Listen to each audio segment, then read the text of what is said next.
Chapter 982. The siege of the city began day and night. Every day, the sound of arrows piercing through the air could be heard from both the top and bottom of the city walls. The number of casualties also began to rise continuously. The smell of blood sprinkled on the city walls and did not disperse for a long time. The enemy became more obedient, and the pressure on the recruits lessened. The recruits led by Lujua naturally did not attack. Instead, they handed over the task of defending the city to the reserve soldiers, giving them ample opportunity to train. The two sides engaged in a back-and-forth battle. Under the attack of day and night, 3 days passed in a flash. Compared to the boldness 3 days ago, Korban's arrogance had been reduced a lot. He was prepared for a long siege. He wanted to see who would be the one to lose in the end if they continued to fight day and night. Nearly 300,000 soldiers stayed under the beginning city, and the amount of resources they consumed every day was astronomical. With so many people putting all their hope and reliance on the siege army, Yesen felt a lot of pressure. Because of this, he took the initiative to find Apu. However, before he could speak, Apu said, "Leader Apu, it seems that the walls of Origin City are high and sturdy. It won't be easy to take it down. Instead of wasting all our forces here, why don't we attack from multiple fronts?" Attack from multiple fronts? What do you mean, Prime Minister? Even though it was the same as what he thought, Yesen still pretended not to know. Apal was a wise Prime Minister, and he was also a famous figure in the history of Yesen. He saw that Yesen knew but pretended not to know, but he did not point it out. Instead, he pointed at the direction of North Desert City on the map and said, "I have sent scouts out in the past few days. North Desert City is also a bustling city. The investment is not less than the beginning city, but the number of soldiers is not as much as the Wrath City. There is only a 20,000-man army there, and it has just been formed for more than a year. It has not experienced any major battles. I think defeating them and taking down North Desert City should not be difficult for leader Yesen." Take down North Desert City? Yesen pretended to be interested. "Yes, take that place. Seeing that it will snow in a month, our army can't keep camping in the wild. If we can take down North Desert City, then we will have a place to stay. Then, we can look for an opportunity to take down First City. In this way, our chances of winning will increase by several percent. What do you think?" Alip asked with a confident face. He was certain that Yesen would agree to this request. After all, North Desert City was also very prosperous, and it was also full of great temptation. Sure enough, Yesen only thought for a moment before nodding in agreement. This was his original intention for coming here. Since it was to his liking, there was no reason for him to refuse. Not only that, he also used the excuse that the main forces were besieging the city, and that the losses were light, indicating that he would undertake the task of capturing Mabe City. At the same time, he also made a promise that the things in Mabe City and the people and slaves would be equally divided between the two sides. He would never eat more than he wanted. Yesen was probably the kind of person who said that trying to cover up would only make things more conspicuous. The so-called equal division was possible, but it would definitely not be fair. For the slaves obtained after capturing the city, the same number of people would be divided, but often the results would be different due to the difference in age and physique. How could the shrewd Alip not know this point?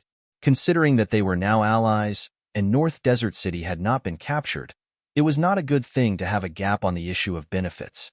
Alip nodded generously and said, "Okay, I believe in the promise of the Wala army. Then, I will have to trouble leader Yesen." You're welcome. Since we are allies, helping each other is a matter of course." Yesen laughed loudly. After returning to the tent, Yesen immediately ordered one of the 4 generals, Mu Tuaer, to give him 30,000 elite cavalry and let him go to North Desert City and occupy it. Remember, after occupying North Desert City, first distribute some of the young and able-bodied men to our harvest. Do you understand? Before capturing North Desert City, Yesen was already thinking about the future. This was a kind of confidence, but also a kind of disregard. As Alip said, he had also sent people to investigate. North Desert City only had 20,000 city guards. He sent 30,000 troops and had the advantage in numbers. In addition, the first city was surrounded. Presumably, North Desert City must have been in a state of panic. If they attacked at this time, there was no reason for them to lose. Mu Tuaer, who was called, had a face full of confidence. He patted his chest and promised to complete the task. Early the next morning, he commanded the troops and headed in the direction of North Desert City. On the city tower, after an observation sentry discovered this change, he reported the news to Yang Chendong. After sending Wan Xiaoyu to the publicity team to rehearse the program, Yang Chendong came to the first city academy to prepare for a lecture. The news came. After hearing it, he just smiled and said, "Some people just want to die. If that's the case, we just have to wait and see the result." As soon as he felt that the situation was not right, Yang Chendong arranged for the 1st Cavalry Division and the Tatar Division of the new army to go out of the first city and ambush on the road to North Desert City. Next was the battle to defend the city. There were very few times when the cavalry could be used. Since that was the case, it was better to send them to the battlefield where they should be. With this preparation, it was no wonder that he was so careless. The combat power of the 1st Cavalry Division was obvious to all. In addition, there was the assistance of the Tatar Division. Not to mention that there were only 30,000 enemy cavalry. Even if there were 80,000 or 80,000 enemy cavalry, they would still be heavily injured. In terms of the combat power of cavalry, the current 5-star army was difficult to be a match. Every day, the 1st Cavalry Division had just undergone an expansion. According to Yang Chendong's plan, the original 3 divisions had been reduced to 5 divisions, with a total of 10,000 people. Don't think that after the expansion, the combat power would decrease. In the past few months, the division commander Tian, who had put all his energy into the recruitment assessment. In his eyes, only the most outstanding cavalry could enter this glorious group. As for what kind of background you had, if your requirements did not meet the standards, sorry, no one would be able to persuade you. Under the strict assessment, the number of 10,000 cavalry was finally gathered. Not only that, the new 4th Regiment and 5th Regiment commander also confirmed the final candidates through the assessment. Among them, the 4th Regiment commander was one of the students from the Yang Family Academy, and also Tian, whose classmate, Bai Shuang. The 5th Regiment commander was Gong Feng, who had fought countless battles and was already the deputy division commander of the new army. This time, instead of being promoted, he was demoted to a regiment commander. However, he was so happy that his face was blooming with a smile. The 2 regiment commanders had gone through countless assessments.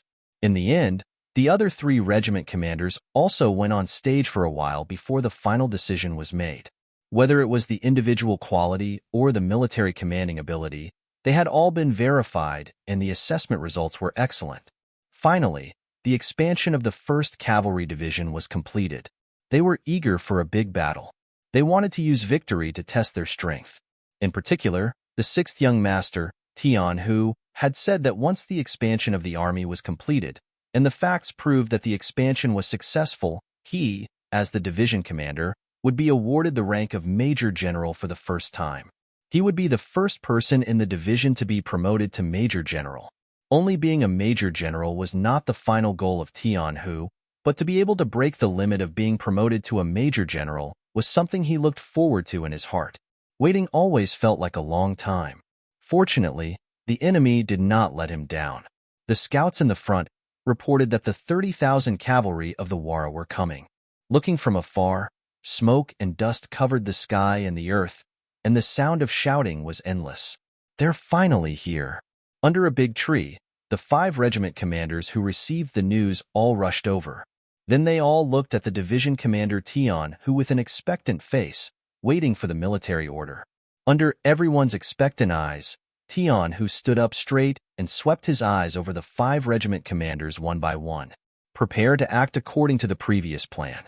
Everyone, this is our first battle after the expansion of the army. I hope we can show our power and prestige. I hope that when the enemy hears the name of the 1st Cavalry Division in the future, they will know how to write the word fear. They will know what it means to be afraid without fighting. Please rest assured, Division Commander, we promise to complete the mission." The 5 regiment commanders saluted together. Their eyes were shining brightly, and their whole body was wrapped in an indescribable killing intent and fighting spirit. The first attack of the World Cavalry Division was different from the attack of other armies, divisions, and regiments. They rarely differentiated between the main attack and the auxiliary attack. Whenever they encountered an enemy, they would attack together and kill fiercely. Facing 5,000 enemies, they would also send out the whole division. Facing 10,000 enemies, they would still send out the whole division. This time, facing 30,000 enemies, they still chose to send out the whole army. Moreover, before they set out, they had sent people to inform the nearby Tatar division to quickly circle around the enemy's rear. They could not let the enemy escape. Before the battle had even begun, the 1st Cavalry Division had already made a fable. The enemy would definitely not be a match for them, and they would definitely lose.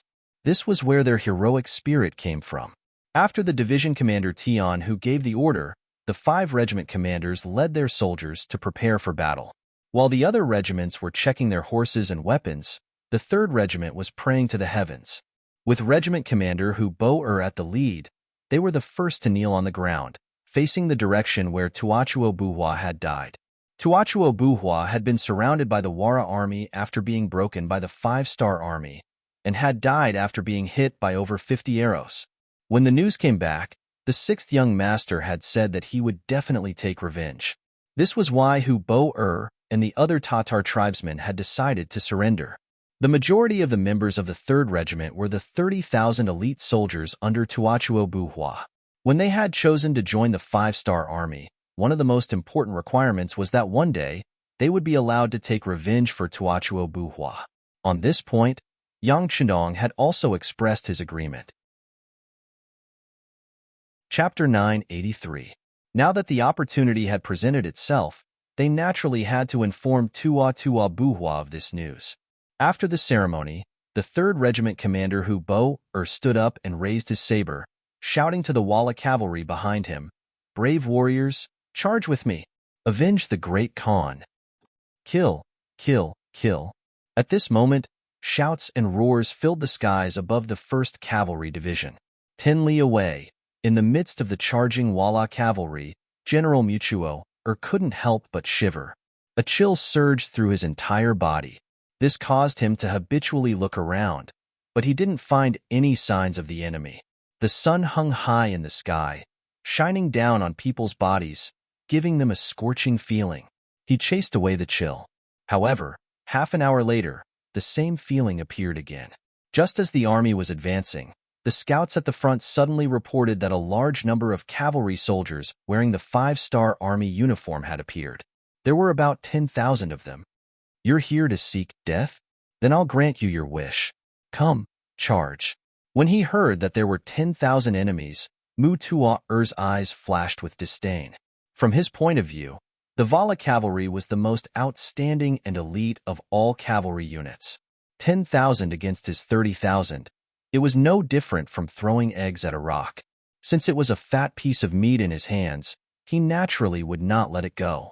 With a shout, he gave the order for the entire army to charge forward. If Mu Tua had been more conservative at this time, and arranged the army into a defensive stance, even if they lost the following battle, it would not have been so tragic. His arrogance had caused him to make the wrong decision. The price of underestimating an opponent was always heavy. The facts proved this point. After another 15 minutes, the 1st Cavalry Division appeared with the red flag of the 5-star army. From afar, they were also covered in smoke and dust. The sound of iron hooves stomping on the ground reverberated in the ears of every cavalry soldier.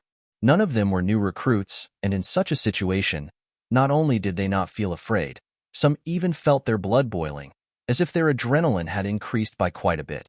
The 1st Cavalry Division finally appeared in front of the 30,000 Wala cavalry. Both sides had no intention of slowing down, and under the gallop of the cavalry, the distance between them became shorter and shorter. 2 li, 1 li, 300 meters, 200 meters. When they were 200 meters away, the soldiers of the 1st Cavalry Division prepared to fire their arrows. They relied on their superb equestrian skills and superb archery skills to make all sorts of fancy movements. While the enemy could not lock onto them, they were able to lock onto the enemy. When they were only 100 meters away, tens of thousands of arrows were fired at the same time. They came from different angles and in tricky ways, shooting into the formation of the Vola cavalry. The Vola cavalry charging at the very front were all hit by the arrows and fell to the ground one by one. Ambushing with arrows was the basic skill of every soldier in the 1st Cavalry Division. For those who wanted to join, the archery requirements were extremely strict. The requirement was to be able to hit the target 90% of the time while moving at high speed. In order to reach this standard, they didn't know how many hard bows they had strung. In the end, when they finally mastered it, not only could they inflict heavy damage to the enemy, but it was also very rare for 2 arrows to hit the same target. Choosing the target according to the position allowed them to achieve the maximum military goal of inflicting heavy damage to the enemy during the first round of arrow attacks. In fact, they also succeeded. Compared to the scattered arrows shot by the Walla cavalry and the uncertainty of the target, their first round of archery injured at least 1,000 of the enemy cavalry. Just this number of casualties alone was not comparable to other cavalry forces. After a round of archery, the cavalry charging at the front collided with each other. When the warriors of the 1st Cavalry Division rushed into the enemy cavalry with a sword and a shield in one hand, a one-sided massacre began. To be exact, these 16 words could describe the real scene on the battlefield. When they charged, they collapsed, they scattered, and when they scattered, they scattered, and when they scattered, they fled. When the arrows cut into the formation of the Walla cavalry like a sharp knife, the originally neat formation of the Walla cavalry immediately collapsed. Many centurions and even chiliarchs who led the troops died tragically under the sharp knives of the 1st Cavalry Division before they could give the order to surround the enemy.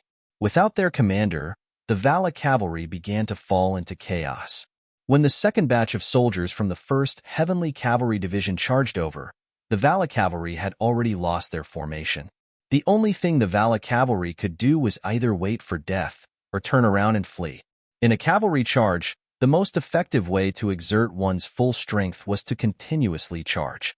Once there was no one to protect you on your left and right, it was likely to be the moment your life would end. So any experienced cavalry knew that once the companions on his left and right disappeared, it was time for him to escape. Under the Iron Law, the Walla cavalry that was disrupted retreated and quickly collided with the Walla reinforcements behind them. After a short period of chaos, the soldiers of the 1st Cavalry Division arrived. The scene repeated itself again. Collapse, scatter, chaos, escape. In the chaos, most of the attacks of the Walla cavalry were blocked by the shields. When the speed of the sword was not as fast as the enemy, and occasionally the sword would be blocked by the shields, more and more Walla cavalry were killed on their horses. More and more Walla cavalry began to show fear in their eyes and began to retreat. The main force of the Walla army behind them was also greatly affected. They could not even display half of their usual combat power. General Muter in the middle of the army was surprised to find that the situation was completely different from what he had imagined. Even with such an advantage in numbers, they were still retreating. The situation had reached an irreversible situation. No matter how he gave orders, no matter how he shouted, it was impossible to reverse the situation. The soldiers of the 1st Cavalry Division who rushed into the enemy camp were like wolves in a flock of sheep. While they swung their swords and slashed at the enemy, they enjoyed the same treatment as the soldiers of the Cold Front. Equipped with 7-star crossbows, they continuously raised their sleeves and fired arrows at the Walla cavalry who were fleeing. Amidst the sounds of arrows, one by one, the Walla cavalry that blocked the way fell off their horses. This scene increased the enemy's chances of defeat, and the morale of the Walla cavalry fell to the lowest point. Muter's 30,000 cavalrymen were not lacking in individual combat power. Some of them had even fought with the elite cavalrymen of Tua Buhua before. They could be said to have rich battle experience. But the moment they faced the 1st Cavalry Division, they still felt a sense of powerlessness. It was like a 3-year-old child facing an adult. No matter how courageous you were, in the face of great strength, you still could not be a match. The front army was defeated, the middle army retreated, and the Walla rear army that was rushing over did not even have the chance to touch the sleeves of the 1st Cavalry Division before they frantically retreated with the main army. At this moment, the Walla cavalry was already dizzy from the beating, and there was only one word in their mind: escape. Only by escaping would they have a chance to regroup and fight again. This was not only the thought of the ordinary soldiers, but also the main commander of the army, Muter, also had the same thought. Without fully estimating the strength of the enemy, the Walla cavalry that had lost the initiative could not organize an effective resistance formation. As the saying goes, a defeated army is like a landslide. No matter how many troops you have, once the chaos was set, the more soldiers there were, the greater the momentum of the defeat and the more irreversible it would be. Just like the Walla cavalry now, as if they were being chased by someone, the 30,000 cavalrymen retreated faster than when they came. The Tatar division had already galloped behind the Walla army. Gushan, who was already a regiment commander, looked at the scene in front of him with a shocked expression and said, "This is too powerful. They didn't even have the ability to resist and they retreated like this. Is this still the powerful Walla cavalry that people are talking about?" The Tatar division commander Su He, who was riding beside Gushan, also felt his scalp tingling when he saw the Walla cavalry constantly retreating without the slightest ability to fight back. While he was impressed by the might of the world's first cavalry division, he was also worried about his upcoming mission. Originally, one side had 30,000 people, and the other side only had 10,000 people. Even if the side with more soldiers would definitely lose, but no matter what, they could still hold on. In this way, he could lead the Tatar division to cut in from the rear and launch a pincer attack on the Walla cavalry from both sides. The reality was that the Walla cavalry couldn't even withstand a single blow, or it could be said that the 1st Cavalry Division was too brave and didn't even give the Walla soldiers a chance to fight back. Now, these defeated soldiers were flying towards them. How could they block them?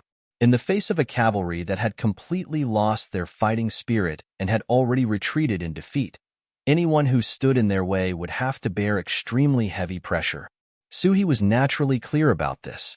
Next, he had to order the Tatar division to move away from the main road and attack from the left and right flanks to kill as many enemies as possible and capture as many captives as possible. From the beginning to the end, Mudhole didn't even fight with the soldiers of the 1st Cavalry Division and was constantly surrounded by the army and forced to retreat. When he saw the 5-star army appear from afar, he broke out in a cold sweat.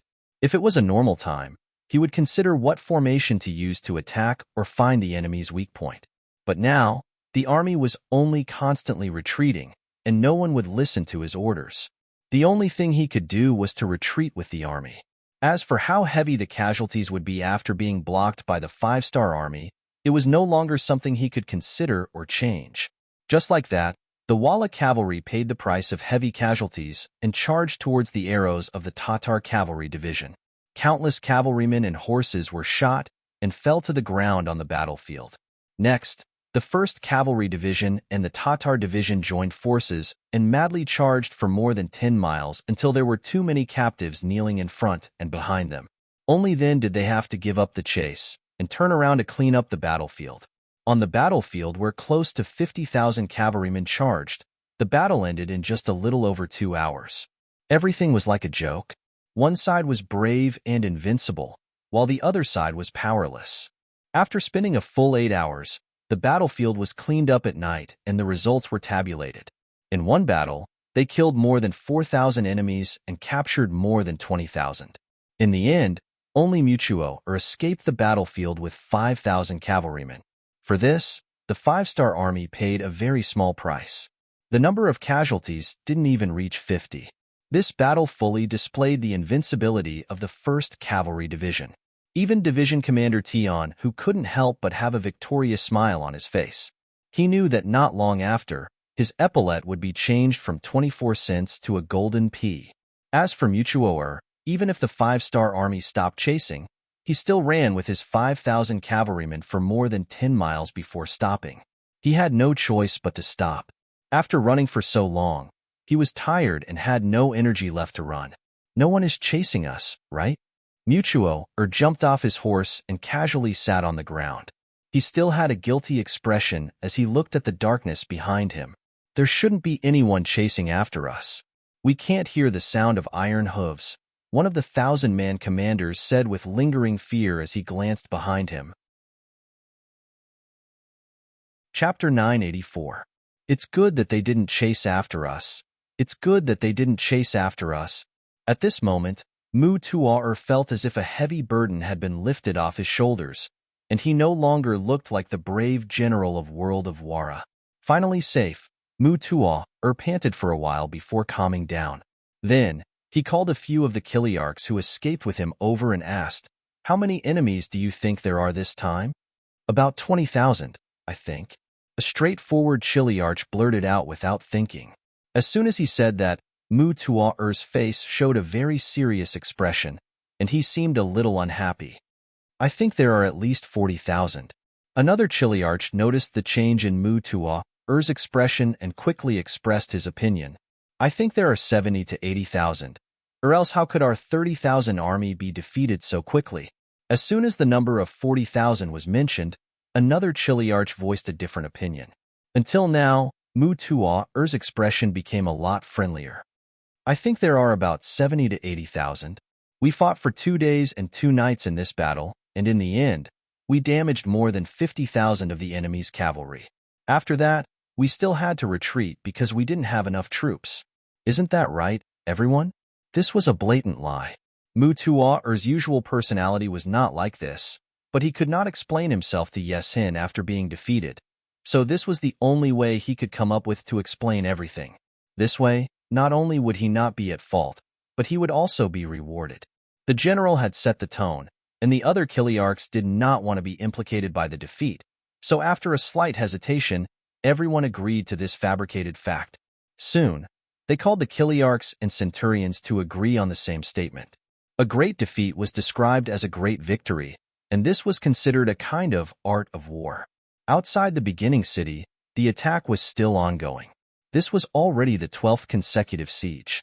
After being heavily damaged by the large-scale destruction weapons on the first day of the siege, the infantry commander General Korban changed his attack strategy.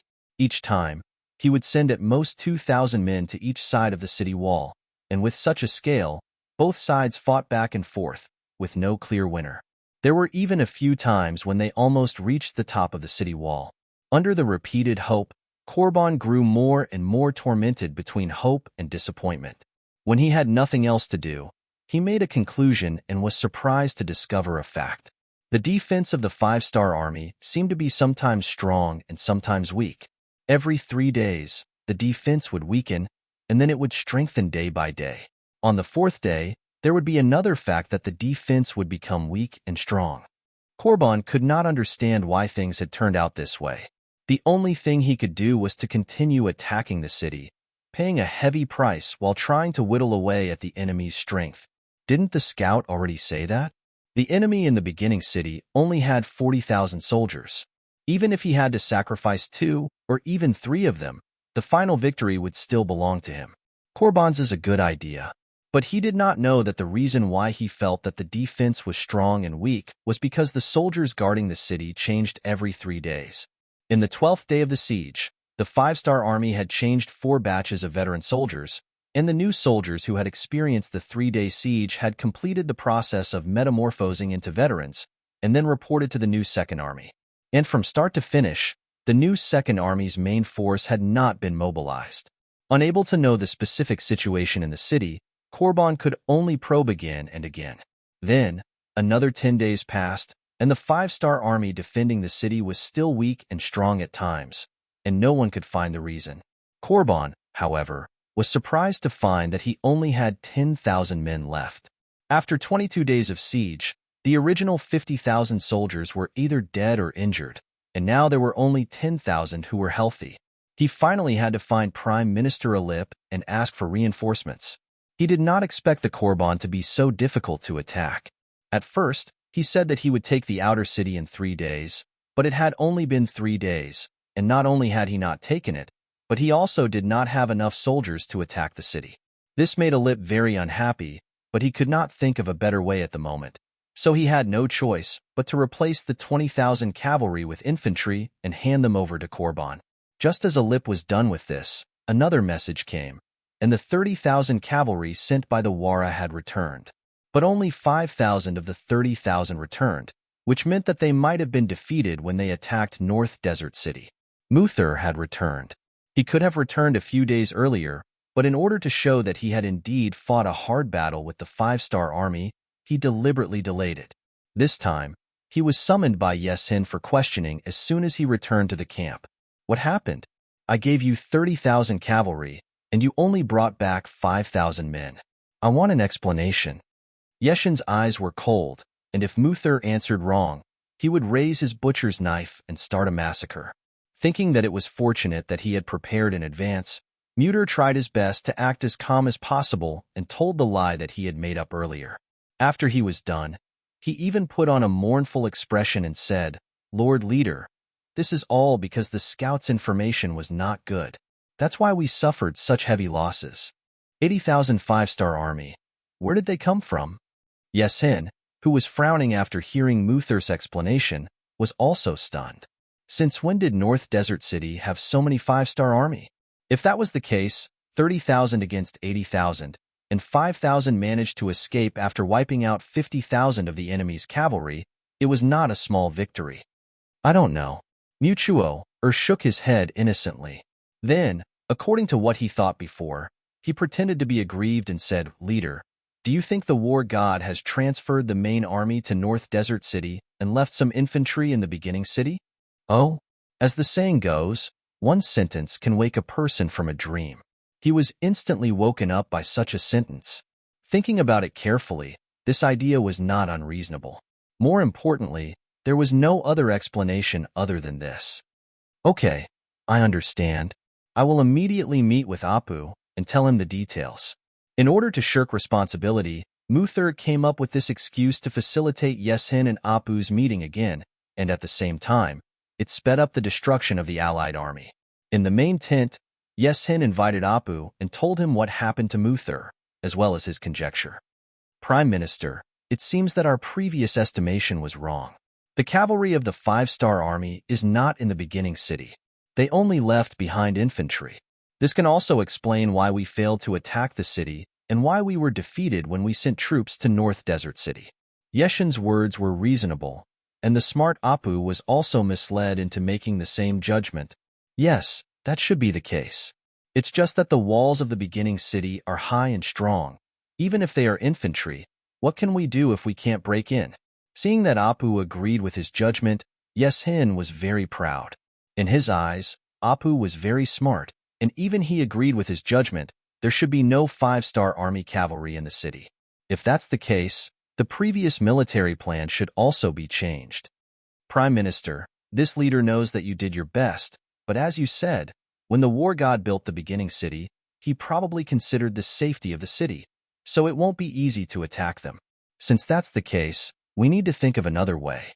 Think of another way. Apu's expression didn't change, but he was very curious.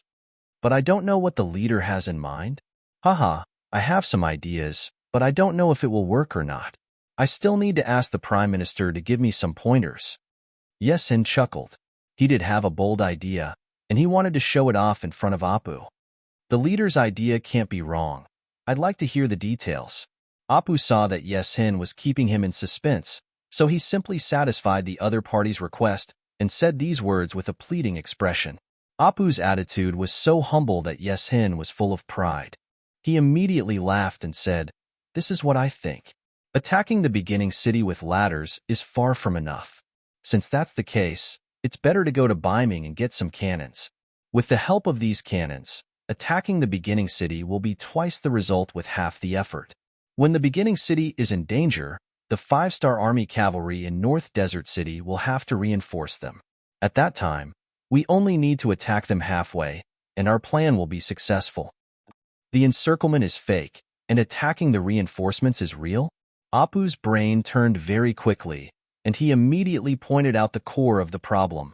No, attacking the reinforcements is real, and attacking the beginning city is also real. When the time comes, no matter which side makes progress, it will be our victory. Yesin first shook his head, then nodded, and his eyes were full of smiles. This time, Apu didn't answer immediately. He was thinking about the feasibility of the matter. Thinking about the fact that they still had the advantage in terms of military strength, it was possible for them to start a war on both sides. Thus, he wanted to agree. However, there was a bigger problem in front of him. Will the northern Ming army give us cannons? We don't want their cannons. Before, we found hundreds of cannons on the battlefield, but we didn't have enough ammunition. Now, we just want them to hand over the cannons. And we don't want them for free. We can trade with them. We can use the extra war horses in the army to trade. This is what they need, so there won't be a problem. Yes, Hin said confidently. War horses for ammunition, but we don't have that many war horses. As Arab spoke, he thought back to the 20,000 cavalry that he had just arranged to attack the city.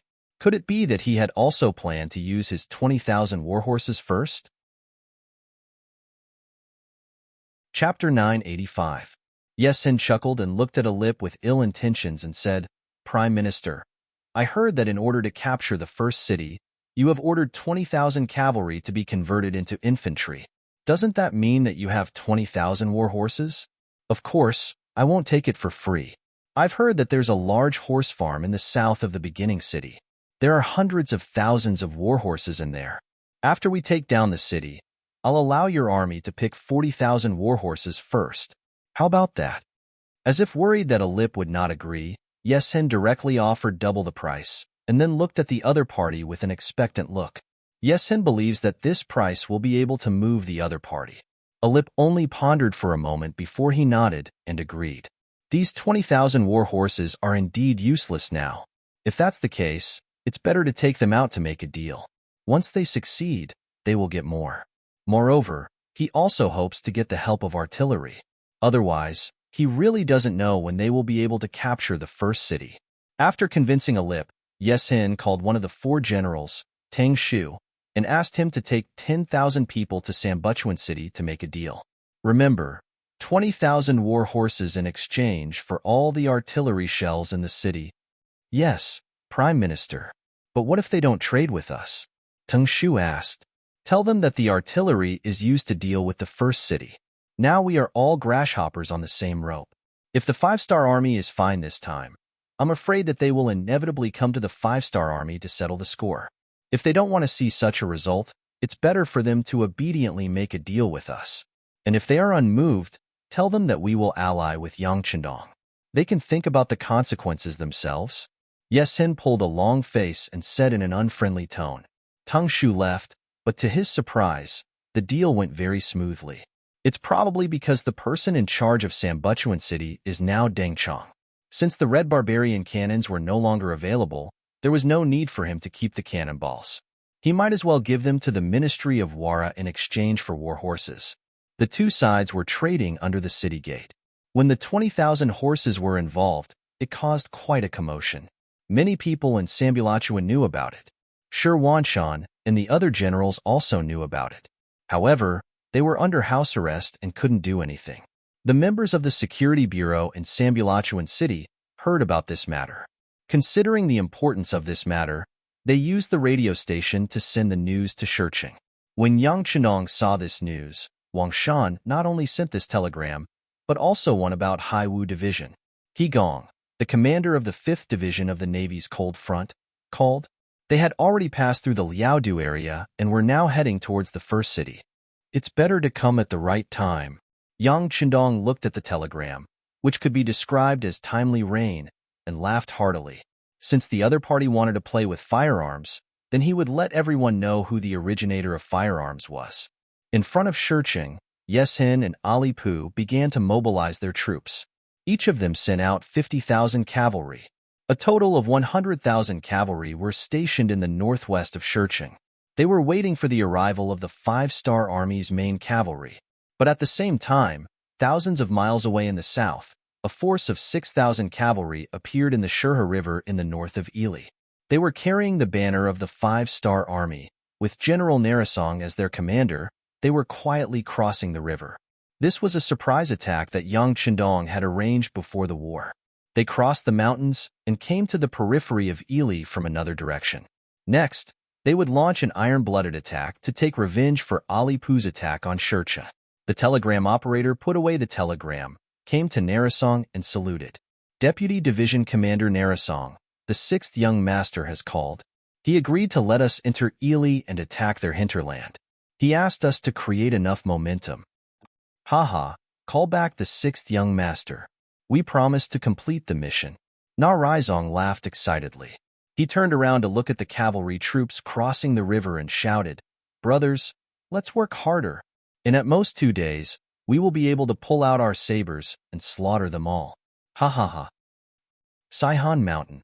This mountain was once the dividing line between the Five-Star Army and the Ming Army. Ever since the allied forces of Walla and Ely appeared, it became an abandoned land. Looking from afar, one could still see the desolate appearance of the mountain. "General, should we rest here for a night before continuing? Our brothers are tired from being so careful." A chilly arch walked to General Ting Shu with a fawning expression. Tang Shu rode on his horse and looked at the continuous drizzle above his head. When he saw the carriages loaded with cannonballs moving in a small line, he nodded. "That's good too. Our brothers have been rushing through the night for the past few days and are indeed tired. Let's let everyone have a good night's rest. However, pass down the order that the waterproofing of the carriages must be done well. We must not allow water to enter the cannonballs." "General, don't worry." "Thank you, General." The Chiliarch thanked him happily. Then, he went down to pass down the military order. For a moment, cheers could be heard from the 10,000 troops. They were not afraid of rushing through the journey. However, they were worried about carrying gunpowder that could explode if they were not careful. Seeing that they were about to reach the first city, and with the continuous drizzle, they might as well stop and have a good rest. They would continue to move forward when the weather cleared up. After the general gave the order to rest, the cavalry soldiers took out their tents. White tents sprung up like bamboo shoots after the rain at the foot of Saihan Mountain. The Five-Star Army had originally built a road here. As the roadbed was higher than the ground, it would not be a problem even if it drizzled. Therefore, it became a good place for the Walla cavalry to rest. Just as the tents appeared one after another, 2 scouts from the Five-Star Army who were hiding in the distance quietly retreated and reported the news to their commander, Ding Shan. When the first city was closed, Ding Shan and the scouting group he led did not enter the city. Instead, they stayed outside and were responsible for gathering all the information outside. When the 5th Marine Division appeared on the grassland, Commander Ding Shan personally led people to welcome them and pulled them into an extremely safe jungle. Now, Ding Shan and the commander of the 5th Marine Division, He Gong, stood in the temporary military tent and looked at the map. They were thinking about how to complete the mission given by the 6th young master. The 5th Marine Division was an army fully equipped with firearms. It had 4 regiments and 1 division under its command, totaling 8,400 people. Because when He Gong received the order, he was still maintaining the security of the Korean province. When he came, he left the 4 regiments behind. However, even if there were only 3 regiments and 1 division, the strength of their combat power was still shocking. Speaking of which, the Navy's Cold Front Division and the Army's Cold Front Division both had their own merits. For example, the Army's Cold Front Division was required to learn how to ride a horse in addition to fighting on land. On the other hand, the Navy's Cold Front Division was required to know how to swim in addition to fighting on land. However, it was undeniable that both sides had good abilities in fighting on land. After receiving the mission from the telegram to eliminate the 10,000 cavalry sent by the Walla to collect gunpowder, He Gong had been waiting for an opportunity to appear. If the Walla cavalry were all on horseback, it wouldn't be easy to annihilate them all without any signs of life. And once a large number of cavalries escape, I don't know if Commander Ding Shan can stop them? In the tent, He Gong asked Ding Shan with a serious face. Although he wanted to say that he would do his best, but there was no room for carelessness in war. Ding Shan could only shake his head. "Commander our scouting group only has 2,000 people. If it is within this number, we are confident that we can stop them. But if too many of them escape, I'm afraid there is nothing we can do." "I see." He Gong took a deep breath. "Then if we want to complete the mission, we can only wait for them to stop." Although He Gong said that, he did not have much confidence in his heart. After all, 4 hours ago, he received news that the Walla cavalry was about to arrive at Mount Saihan. From there to the outskirts of Beginning City, it would only take more than a day's journey if they hurried. Perhaps in order to return to camp as soon as possible, they would not stop at all and would not create the most suitable opportunity for him to annihilate the enemy. He Gong thought about how the sixth young master had high hopes for Hai Wu Shi. If he couldn't complete the mission well, how would he have the face to meet the sixth young master again? He Gong's gaze fell on the map again. For the sake of the mission, he had no choice but to take the risk. Report. At this moment, the newly sent scout outside the tent returned with the latest news. Teng Shu's 10,000 cavalries and dozens of carriages of artillery shells had stopped at the foot of Mount Saihan due to the continuous rain. They stopped? After hearing the report, He Gong's eyes lit up with excitement. Then, he laughed and said, Good, good. It's good that they stopped. Commander Ding, it's time for us to show our skills. That's right, Commander He. Everything will go according to the previous plan. Ding Shan was also very excited. Cavalries were afraid of moving. If that happened, it would be too difficult to lock onto the target, increasing the difficulty of annihilating them altogether. However, if they stopped, everything would be another story. A division commander and a commander immediately ordered the troops to set off. Their target was the foot of Mount Saihan.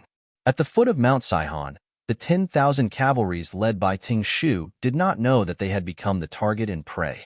The light rain outside had turned into moderate rain. After rushing for days, the moment the tents were set up, they rested inside. Many of them had even slept during the day. As the general leading the troops, Teng Shu did not have the intention to reprimand them. The soldiers were working very hard, and it was good to have a chance to rest more. Moreover, this place was not far from Beginning City. He had 10,000 cavalries, so he did not think that there would be any danger in resting here. Even if the five-star army appeared, he would still be able to fight back. Moreover, there was no information that indicated that the main force of the five-star army would be here, so he had nothing to worry about. Chapter 986. In the rain, the C5 Division soldiers dressed in the same raincoats appeared near Mount Saihan according to plan. The heavy rain increased the secrecy of their movements, but at the same time, it also increased the difficulty of their march. They wore rain boots and raincoats to keep the rain off their heads. 3 regiments and 1 battalion. More than 6,000 soldiers arrived at the foot of the mountain according to the original plan. They could already see the resting Walla camp from afar. Commander, they didn't discover our presence. Can we continue with the plan? A company commander in charge of reconnaissance came to He Gong and asked for instructions. Yes, order the 5 battalions of the 1st Regiment to spread out in different directions toward the enemy camp. The 2nd and 3rd Regiments, plus the battalions, stay at the periphery and eliminate any enemies that escape. In addition, go and inform Commander Ding Shan. Tell him to make preparations. We must not let any fish escape the net. He Gong nodded his head with a dignified expression. Whether or not they could complete the 6th young master's mission depended on this. The regiment that received the order began to rapidly approach the target in the rain. They first crept closer to the enemy camp. When they were only 300 meters away, they could still see clearly even in the rain. Then, they switched to the standard military movement and slowly approached the enemy camp. How to approach the target as close as possible without disturbing the enemy was something that every cold warrior had to do. All kinds of military movements were skillfully carried out one by one. The distance between them and the enemy camp was getting closer and closer. When they were only 200 meters away from the enemy camp, the 95 style in their hands could completely unleash a powerful effect. Only then did they stop one by one. Then, they spread out in a long snake formation. The 2,000 soldiers were divided into 5 groups and surrounded most of the enemy camp's tents. Among them, the area near the carriages was the closest. Prepare the rocket launchers. Dozens of carriages were about 100 meters away from them. From time to time, they could see Walla cavalry patrolling the surroundings. A regiment commander issued an order, but the rain covered his voice. The sound of the rain could cover up the voices of the people, but it couldn't cover up the earth-shattering explosion that followed. A single rocket launcher streaked across the rain and hit one of the transport carriages. The fire exploded, and under the chain reaction, the gunpowder in the carriages was ignited one after another. One after another, huge roars and explosions were heard. Amidst the sky full of explosions, the carriages were torn apart. With the support of enough gunpowder, a corner of the entire camp was instantly flattened. It was estimated that at least a few hundred Vola cavalry nearby were directly swallowed up. At least a few thousand warhorses were startled and began to run wildly in all directions. Even if there were tents set up in front of them, they couldn't stop them from running wildly. In the process, who knew how many tents were overturned, and who knew how many Vola cavalry who came out of the camp to check out the situation were trampled over? Chaos began. Attack! The first leader gave the order, and the 5 fire dragons began their one-sided massacre. Those Walla cavalry who came out of the camp in panic became targets one by one. They were hit by bullets, and blood spilled on the ground. Outside, there were horses roaring and rampaging.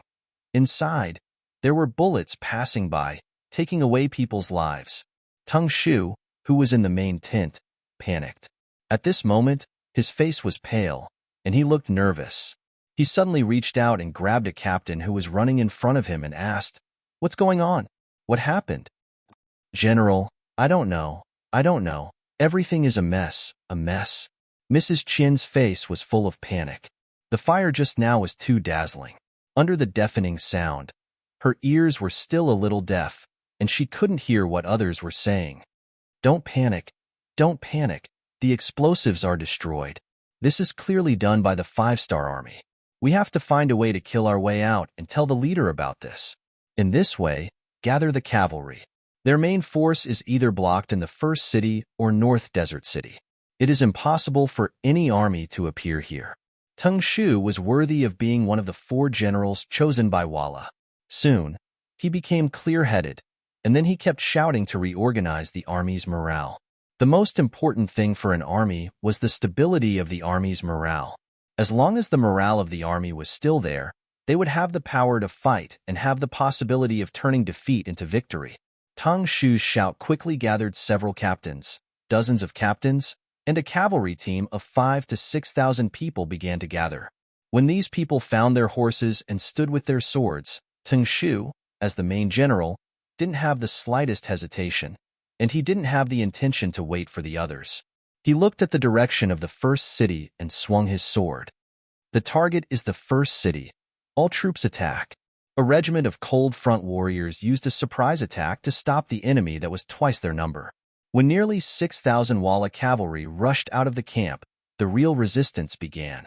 With Commander He Gong as the head, the 2nd Regiment, the 3rd Regiment, and the Division's battalion, a total of 4,400 people appeared in front of Tang Shu. Just like the direction of Tang Shu's attack was the first city, the direction of He Gong's defense was also the direction of the first city. The two sides inevitably met, and then there was a burst of gunfire. One by one, the Walla cavalry were overturned from their horses and were hit by bullets. Their bodies were stained with blood.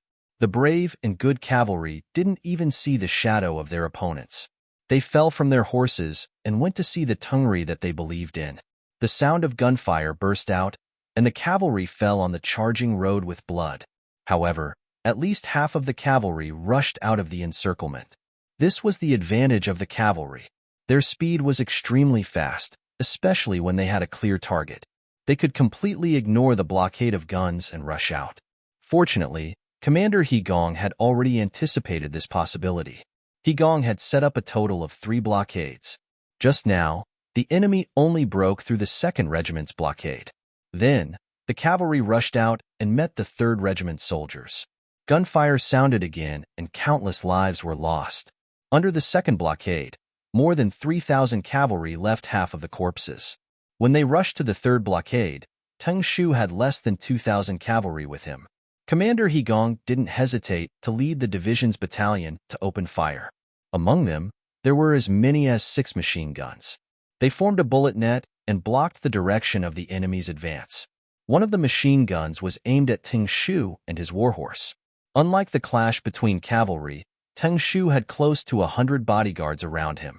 They could very well protect the commander's safety. However, under such a blockade of gunfire, the effect of the bodyguards was negligible. Especially after the cavalry formation was disrupted one after another, there were not many bodyguards who could block in front of Teng Shu. When faced with the gunfire of the 95 machine gun, this one of the 4 generals that Yesen thought highly of was locked on by the gun muzzle.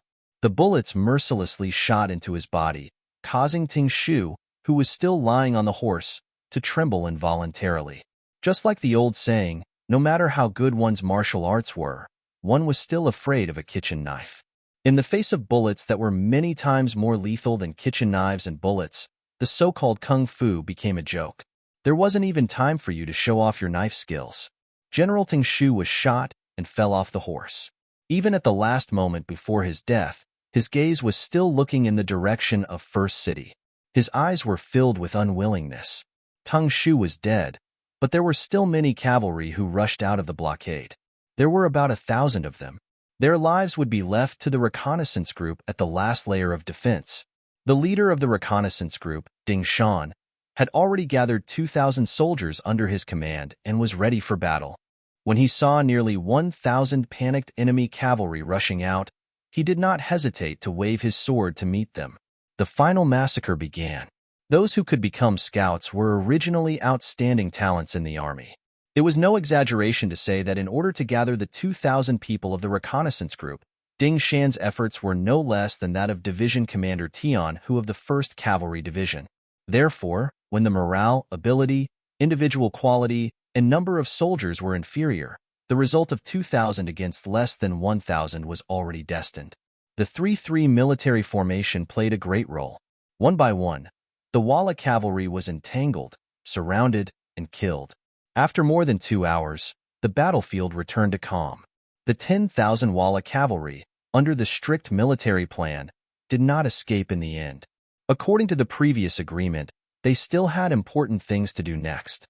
Gong and others did not need to take captives, so some of the injured and some of the surrendered Walla cavalry would eventually face a result that they had to face whether they wanted to or not, and that was death. Not a single one of the 10,000 Vala cavalry managed to escape.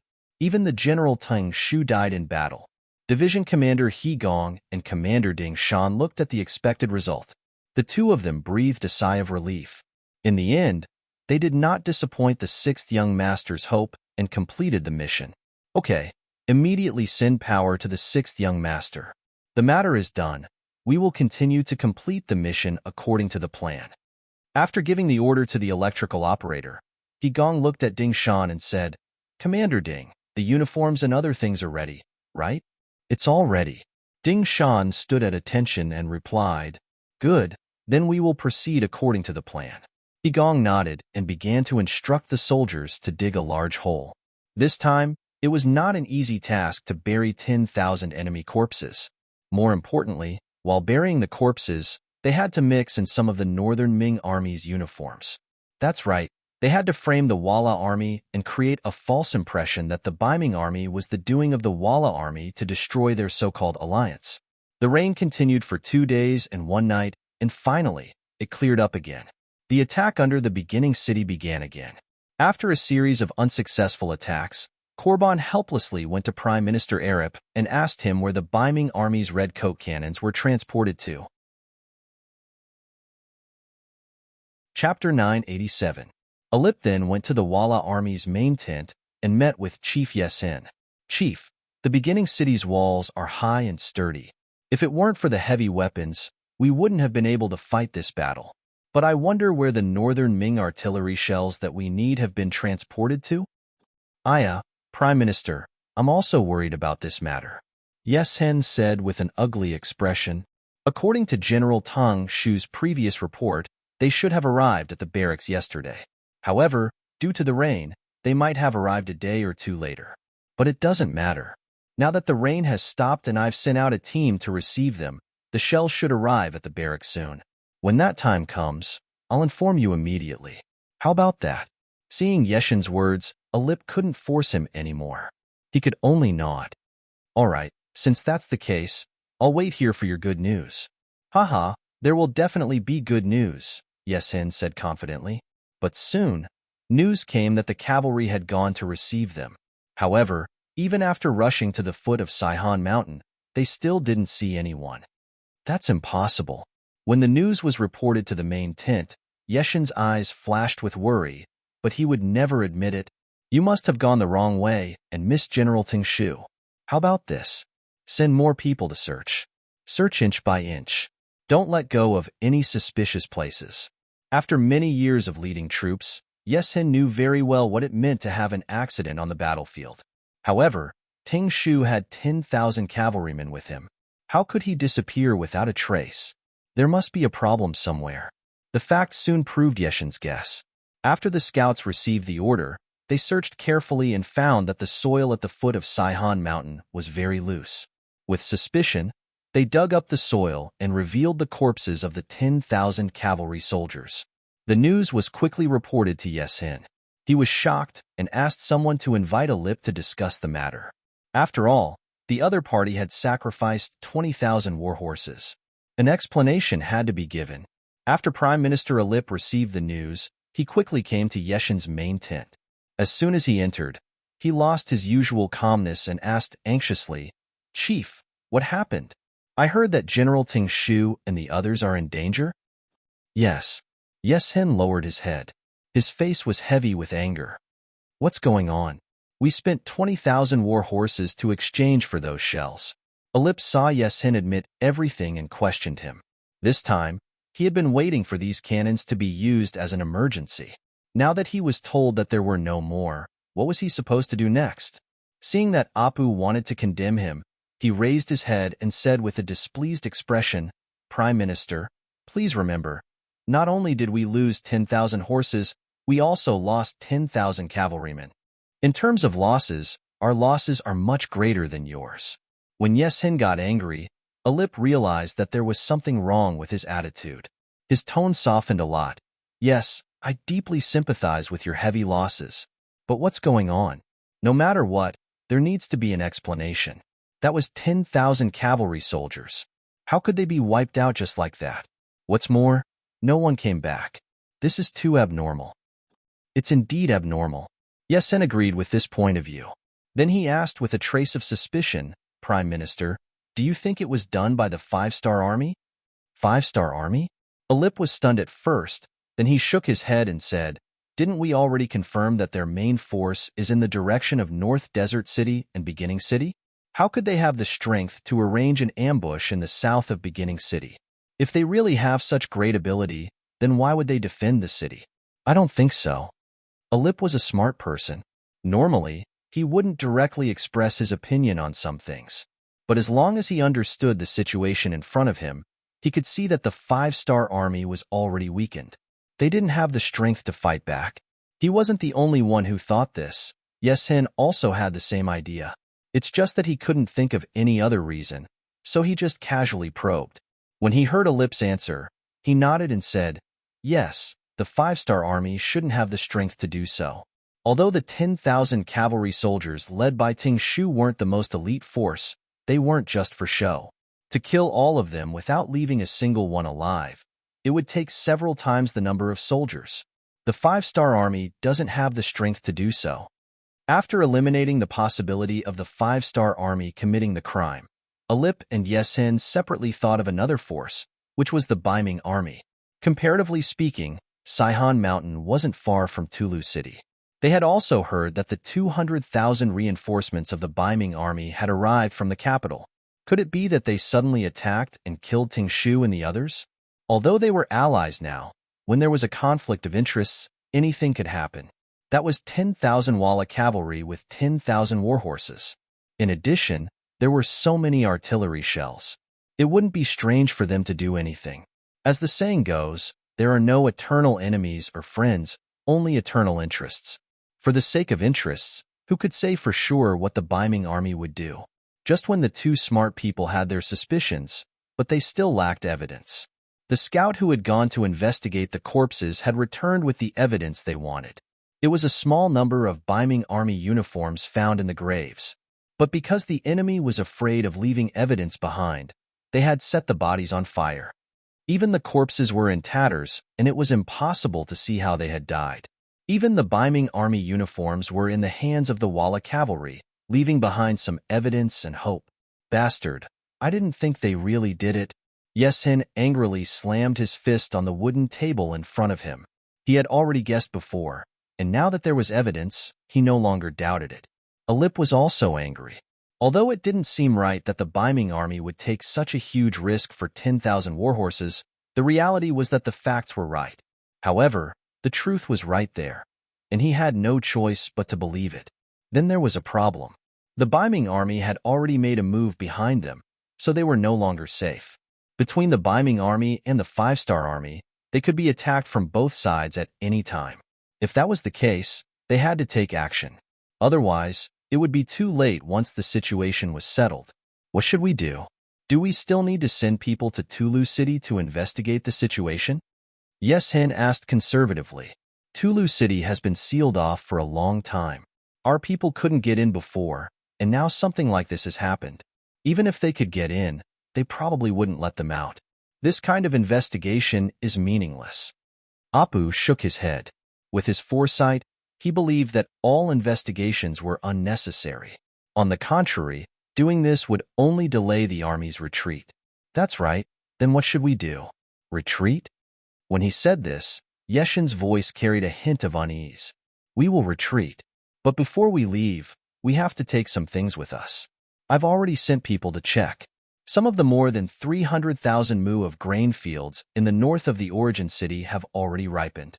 If we move fast enough, we can still snatch some of it. This way, we can solve the problem of our own lack of food and fodder and also deal a heavy blow to the origin city. We can make them fall into a food shortage in a short period of time and delay their development. Apu said with some reluctance. Since it was confirmed that the first city was difficult to capture, even if they went to the North Desert City, it would be a risky move. They could only take a step back and snatch what they could first. This was the best way, and the only thing they could do. Although he had brought a lot of provisions this time, the more life-saving things he had, the better. Thus, he immediately nodded. I agree with this idea. Then let's do it like this. We will send 10,000 cavalry to snatch the food. We will only give them 7 days. As for how much they can snatch, it all depends on their ability. How about it? Well, after we snatch our own food, we will burn the rest that we can't take away. In any case, we can't leave it to the five-star army. Alip added, That's good. Well, using these 7 days, we can also transfer all the cavalry back from the northwest line and get ready to retreat at any time. Yesen said this, and he had already confirmed everyone's decision to retreat. A thunderous siege operation was destined to end in failure. After the two leaders reached a consensus, they each sent 10,000 cavalry to the food base in the north of the first city. But the next thing didn't go well. Facing the yellow food, they actually had difficulty moving forward. This didn't refer to how many five-star army were guarding here. It was because there were too many mines. They only advanced 2 or 3 miles, and each of them paid the price of hundreds of cavalry. According to the report, there seemed to be a lot of mines buried in the ground that could throw their soldiers into the air. If they wanted to go all the way, they were afraid that it was far from being able to do it in a short time. When the news came back, Yeshin and Alip both scolded Yang Chindong's cunning. Obviously, this was a trap that should have been set up long ago, but because they wanted to wait for the food to mature, they ignored it. If we can't get it, then let's destroy it. Don't we still have some explosives and catapults? Drive them over and blow it to the ground. With the idea of both sides suffering, Yeshin made a ruthless move. Chapter 988. This kind of thankless work, if it was in the past, Aper would never do it. He was a politician, and he valued the overall situation more. He valued how much he could get in return for his efforts. There was no point in doing things like this where he could not get anything even if he put in a lot of effort. It's just that they didn't get any benefits from the battle of the first city. On the contrary, the original 50,000 siege infantry were almost wiped out. Since they couldn't take down the city, they needed an explanation. Then, let's destroy it. Alip made this difficult decision and arranged for people to do it. But before he gave the order, a new information was sent to him. This made Aper, who didn't change his expression even if Mount Tai collapsed in front of him, turn pale with fright. He finally didn't dare to think about other things and decided to leave immediately. Once again, he came to Yeshin's main tent. Aper anxiously said, Leader, this Prime Minister just received news that the main cavalry of the 5-star army has entered our Ili kingdom. Now they are burning, killing, and looting. They have threatened the safety of the king, so I received an order to rush back. The sudden change also caught Yesen off guard. At first, He thought that Apu was afraid and wanted to leave first so that he could bring up the rear. But soon after, the informants he had left in the Ely kingdom also sent him the same message, so he knew that this matter was not fake. Aper knew that Yeshin was just going through a procedure. He didn't care whether the other party agreed or not. This time, he must leave. Therefore, after meeting with Yeshin, he turned around and left to make arrangements for the army's retreat. As for other things, of course, he didn't have the heart to care about them. In order to hurry back, he even threw away some shield carts and ladders. For Aper, less than 5,000 of the 50,000 infantry were basically wiped out, so there was no need to take these things away. When Aper came, he had 200,000 soldiers, but when he left, he only took 125,000 soldiers, 100,000 cavalry, 5,000 infantry, and 20,000 cavalry. In addition to the 45,000 infantry that were destroyed in the siege of the first city, he and Keegan lost nearly 30,000 cavalry. In this battle, not only did he not get any benefits, but he also lost so many soldiers. It could be called a failure. Aper left very quickly. He was so worried about the safety of the king and his base that it only took him a day and a half to order a retreat. His departure made Yeshin's Wara Wara army a lone army. Although it was said to be a lone army, they still had about 135,000 cavalrymen under their command. Of the 30,000 cavalrymen who attacked Mabe, 25,000 were killed. Tang Shu's 10,000 cavalrymen who returned from Sanbuchuan were completely annihilated. First, he relied on the fact that his subordinates were all cavalrymen and that his base in the Hatao region had not been attacked by the northern Ming army, so he was more relaxed than Ali Pu. He even didn't forget to bombard first. Since he was going to leave, he had to leave something behind. Otherwise, it would be a big loss. Under Yeshin's order, the 5,000 cavalry dismounted and became infantry. They pushed the heavy catapults and rushed out of the first city. He wanted to do this under the eyes of First City. He wanted to disgust Yangchendong. The movements outside the city were updated every hour and sent to Yangchendong.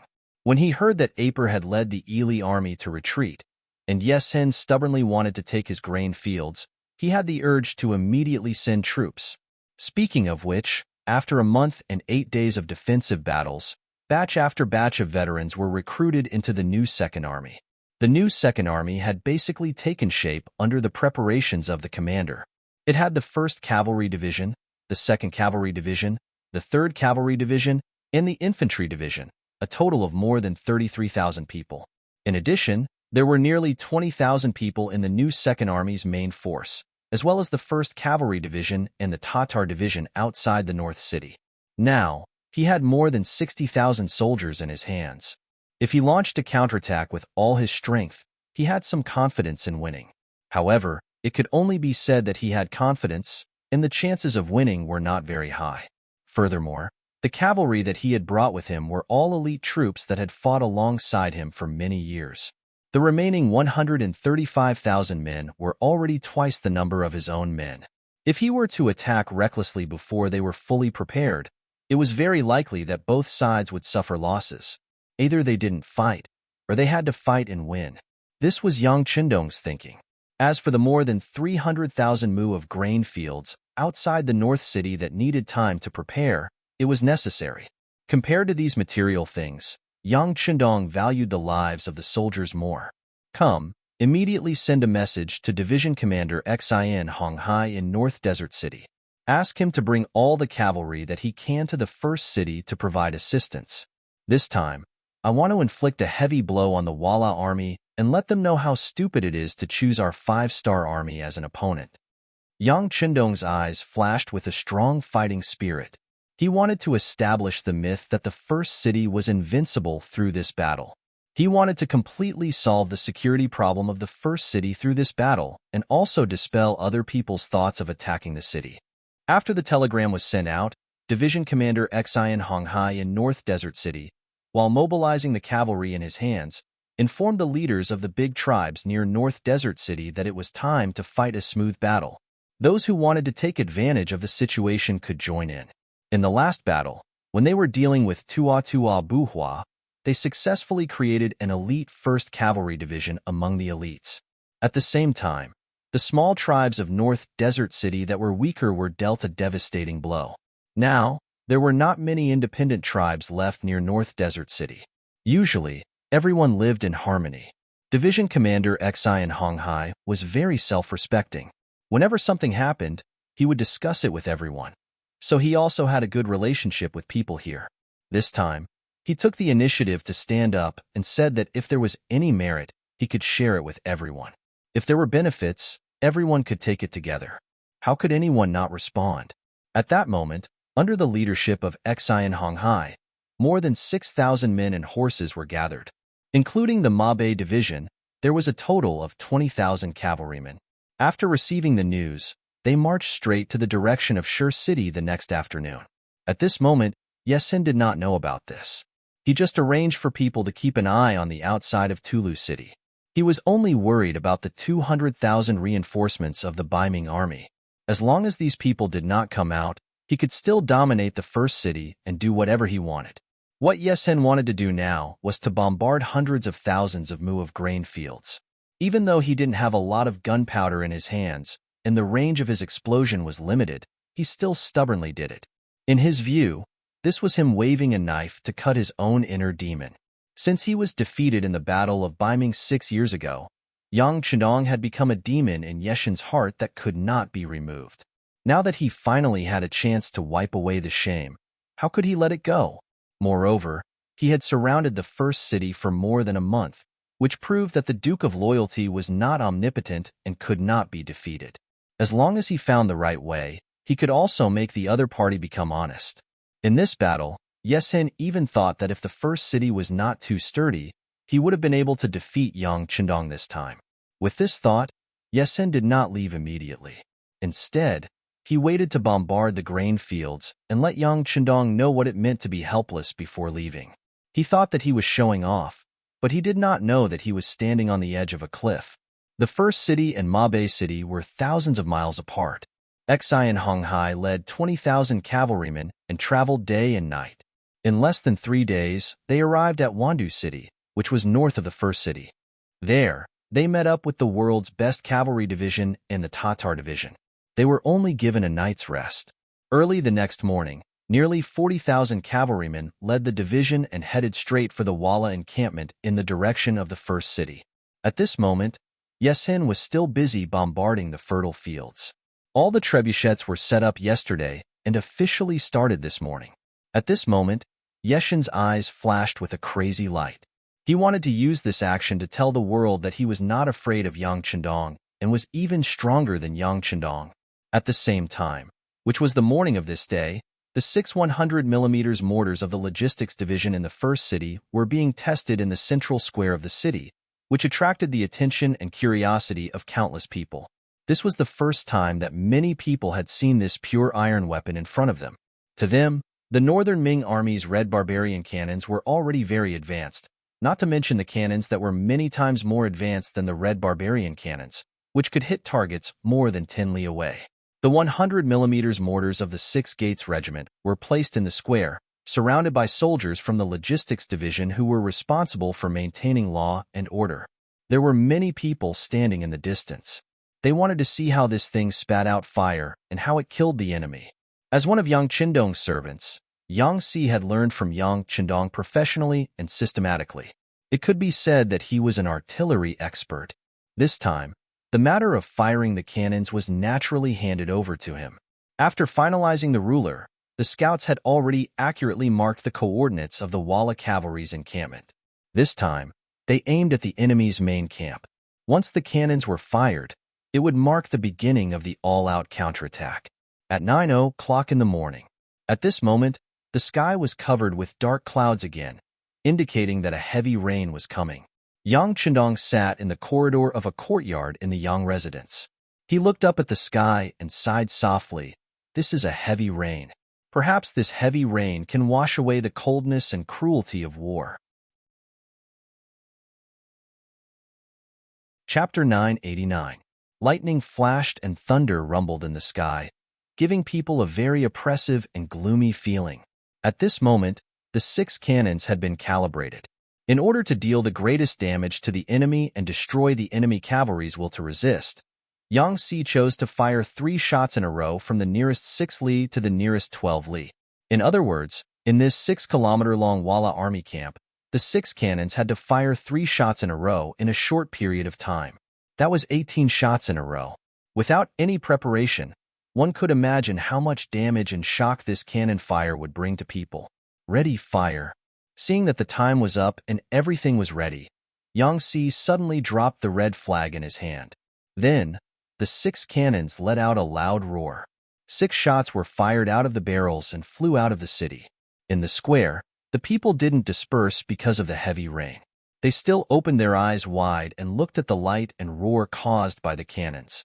Outside the beginning city, the Walla cavalry was less than 3 kilometers away from the city wall. They seemed to want to use this method to suppress the 5-star army and show their strength. At this moment, the front line had undoubtedly become the focal point of the cannons. First, there was a whistling sound, followed by a boom. After a loud explosion, a deep crater appeared.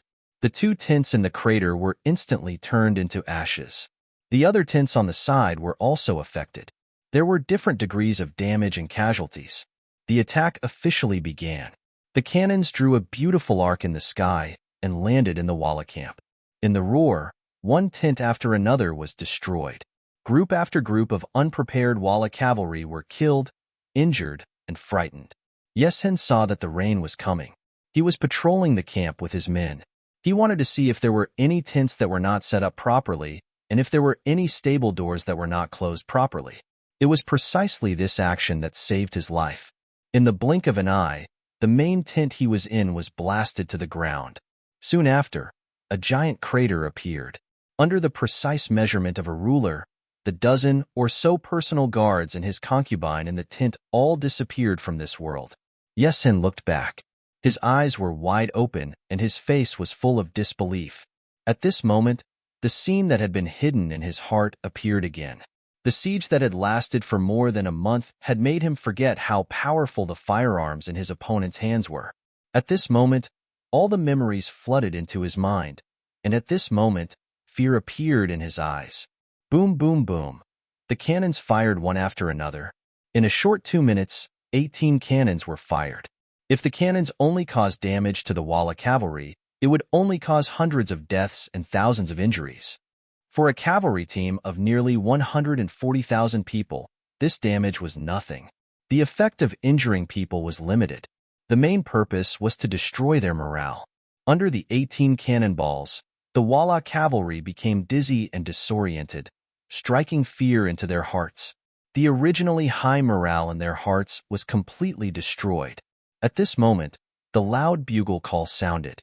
Then, more than 70,000 5-star army began their crazy counterattack. They seemed to have appeared out of thin air and suddenly appeared in all directions of the Walla army camp. Unknowingly, the 4 outer city gates of the beginning city were opened. Too many cavalry warriors poured out from there.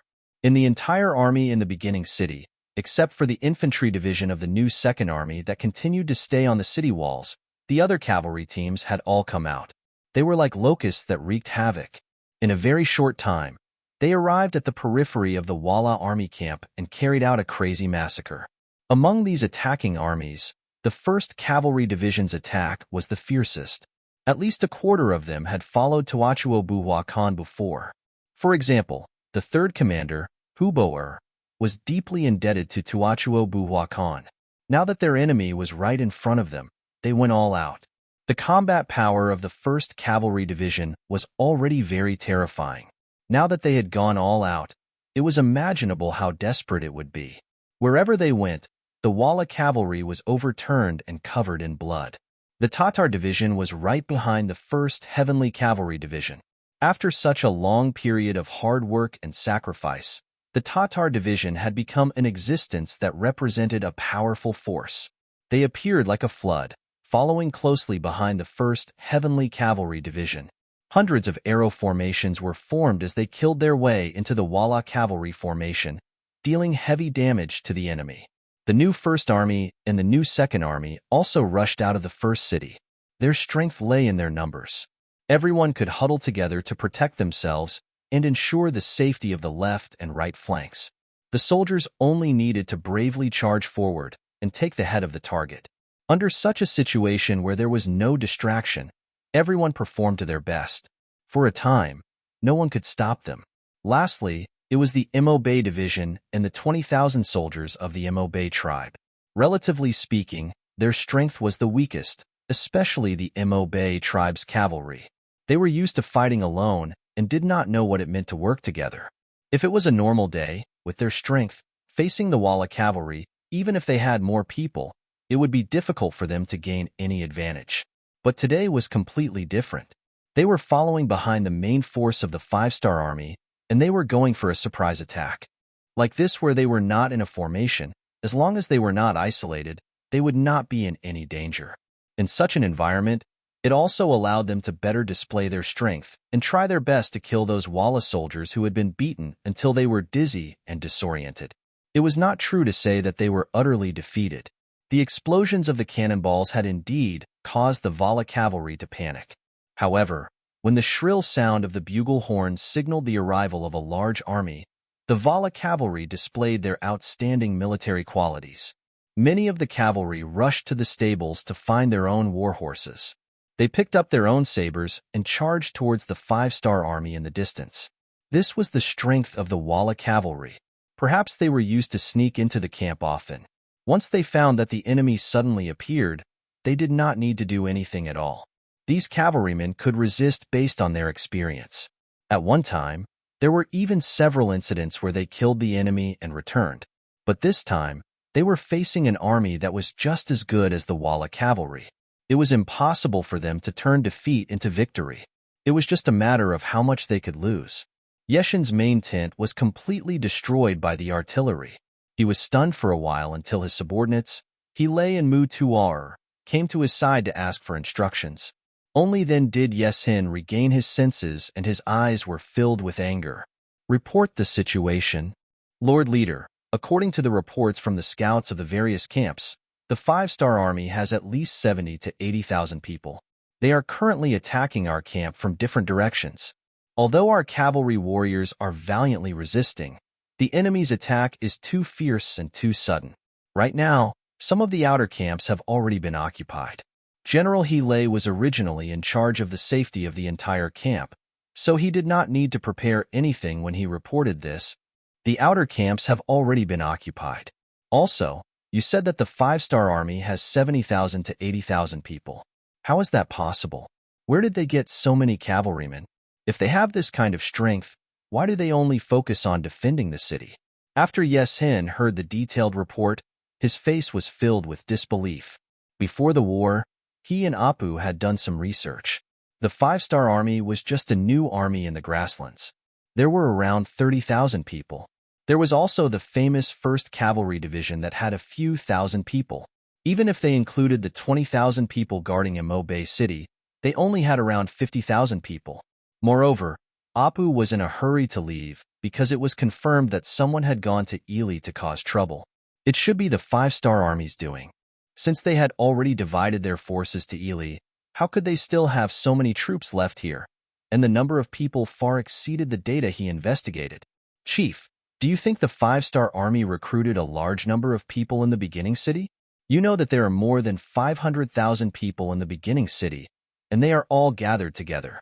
It is not difficult to select tens of thousands, or even more adult men from here. Hilay had already thought about this question in his heart. Seeing that the time was right, he spoke out his guess. Yes, it should be like this. They must want to make a huge formation to force us to retreat. In this way, the crisis of the beginning city can be resolved. Another warrior, Mutuar, agreed with Hilay's idea and said aloud. Yeshin's eyes flashed with a thoughtful look. After about 2 seconds, he nodded. Okay, then let's test the strength of the other party. Mutuar, I will leave this matter to you. General Hilay, you have to pay attention to the situation of the battalions at all times. If there is any danger, you have to send troops to support in time. Since the 5-star army wants to use the commoners as an army to scare this chief, then let's have a good fight. I want to see who will be the winner in a fair and square battle without using any schemes or tricks. Yes. Mutuar saluted and left excitedly. Since the last time he led 30,000 cavalry to attack Imobe City and was defeated by the world's best cavalry division and the Tatar division, he felt that he could not raise his head in the army. Now that he had the opportunity to lead the army again, of course he would cherish it and perform well. Chapter 990. Hele didn't leave, but was stopped by Yesin. Go make some calculations and have our elites retreat. If things don't work out, we need to leave the battlefield as quickly as possible. Do you understand? Leader, do you mean that we might lose this battle? Hele carefully worded his words. There's a saying in the art of war, it's not wrong to think about defeat before planning for victory, Yesin said cunningly. He didn't understand much of the 36 stratagems, but he completely understood the last stratagem, retreat. He could even use it in battle. He had a feeling that Yang Chendong wouldn't do such a thing if he didn't have a certain chance of winning. It was necessary to prepare beforehand. As long as the main force and elites were still there, this battle wouldn't be considered a defeat. After understanding Yeshin's meaning, Hele asked worriedly, Leader, should we inform General Mu Tuor? He should be going to the front lines soon. If we suddenly retreat with our elites, won't he be in danger? No need. Mu Tuor should have been executed in the previous battle. Keeping him alive for so long is my benevolence. Let him fight to the death on the battlefield and gain a good reputation. Isn't that better? Yeshin's ruthless side was once again displayed. In the eyes of this kind of person, there was only value in using others. As for friendship and feelings, they didn't exist at all. If anyone wanted to talk about feelings with him, they would be looking for sadness and death. After Hele heard this, his heart skipped a beat. While he was on guard, his expression didn't change as he said, Yes, leader. This subordinate understands. How would Mu Tuor know about this? He, who had left excitedly, was now leading his army forward. This time, he had to perform well to make up for his previous mistakes. If everything was as the chief and Hele thought, then the 5-star army should be made up of commoners in disguise. If that was the case, they would not be a match for him at all. His chance to make a contribution had come. As expected of one of the 4 great generals, once Mu Tuor entered the battlefield, he launched fierce attacks again and again. And he was facing the Imobe army and Imobe army that had arrived last. Relatively speaking, they were also the weakest group. When the strongest met the stronger, the result was naturally obvious. Although Xian Honghai commanded well and filled in the gaps in time, the soldiers under him lacked the ability to fight together. Before the battle, they could still have a good formation, but once the battle started, they all became scattered sand. They could only fight for themselves, and it was difficult to form any cooperation. Facing the fierce Walla cavalry, they could only retreat. Mu Tuor repelled his opponent, which made him believe in the chief and Hele's judgment even more. It also made him have a bold idea, which was to continuously attack and penetrate the enemy. Then, he would take the opportunity to see if he could take down the origin city that had no military strength. If he could really do this, he would have made a great contribution. Then, who would dare to look down on him? Mu Tuor's idea was correct. The first city was indeed empty of soldiers. Only an infantry division was left to defend the city. The Walla army did not collapse in the face of a heavy attack. Instead, they still had the strength to fight back. When this matter was reported to Yang Chendong, he was somewhat surprised. Under normal circumstances, in the face of a sudden attack, coupled with the power of the artillery, most troops would not be able to resist. Once they began to retreat, it would become a situation of defeat. In that case, they would have to fight the battle with the wind and have the advantage in their hands. The Walla army's reaction was so unexpected that Yang Chendong understood that any force that could dominate for a period of time was not a fluke. They indeed had their own strengths. And since the Walla army did not retreat, then he did not need to hold back. He just needed to use all his means. Send orders to Haiwu Division and the reconnaissance team of the new First Army. Let them attack the Walla army from the south and disrupt their formation. The telegrapher, Wang Shan, agreed and turned to leave. Then Beta Persei excitedly entered the courtyard. As soon as he saw young Chendong, he excitedly said, "Young master, there is a report from the front. There is a Walla army of about 10,000 that has broken through our encirclement and is moving under the first city. There is such a thing? Yang Chendong was stunned. He did not expect that the Walla army not only had the strength to fight back, but also had the intention to seize the first city for the second time. Yes, we have figured it out. This Walla army is led by Muther, one of the 4 generals under Yesin. The direction he chose to attack is the Imo Bay Division and the Imo Bay Tribal Coalition. Young Master, you know that their combat power is mediocre. If they fight some easy battles, they can achieve good results, but when facing a strong army, it is not enough. Beta Persei reported everything he knew. Just as Beta Persei finished speaking, there was a sudden rumble of thunder in the sky. The heavy rain that had been brewing for a long time was about to fall. Yang Chendong looked up at the sky, and then looked at Beta Persei. Do you mean to take the army out and destroy the Walla army? Yes, young master, but I don't know if it's possible. The light in Beta Persei's eyes betrayed the excitement in his heart. As a man and a hot-blooded man, if there was a chance to gallop on the battlefield, of course he would not refuse. Instead, he would fight for it. Beta Persei's strength was not weak. In the past few years, he had practiced his equestrian skills on the grasslands well. But because he was with Yang Chendong, the opportunity to fight was completely deprived. Now that he finally had a chance to perform well, how could he miss it? Naturally, he would fight for it. Yang Chendong only hesitated for a moment before agreeing to Beta Persei's request. Your desire to fight is good, but now there is no decent cavalry in the first city. What do you have to fight with this Muther? Young master, don't you have your 2 guard brigades? They add up to 1,000 people. That's enough. Besides, although the guard brigade has not stopped training since it was established, they have not experienced any battle after all. After a long time, I'm afraid that their skills will be rusty. There are some opportunities to test their strength. Isn't it the best of both worlds? Beta Persei opened his mouth and found a good reason for himself. The 2 guard brigades had a total of about 1,000 people. This was also Yang Chendong's last defense force, but at the same time, it was also the strongest defense force. Those who could enter the guard brigade not only had to have a clean background, but their skills were also excellent.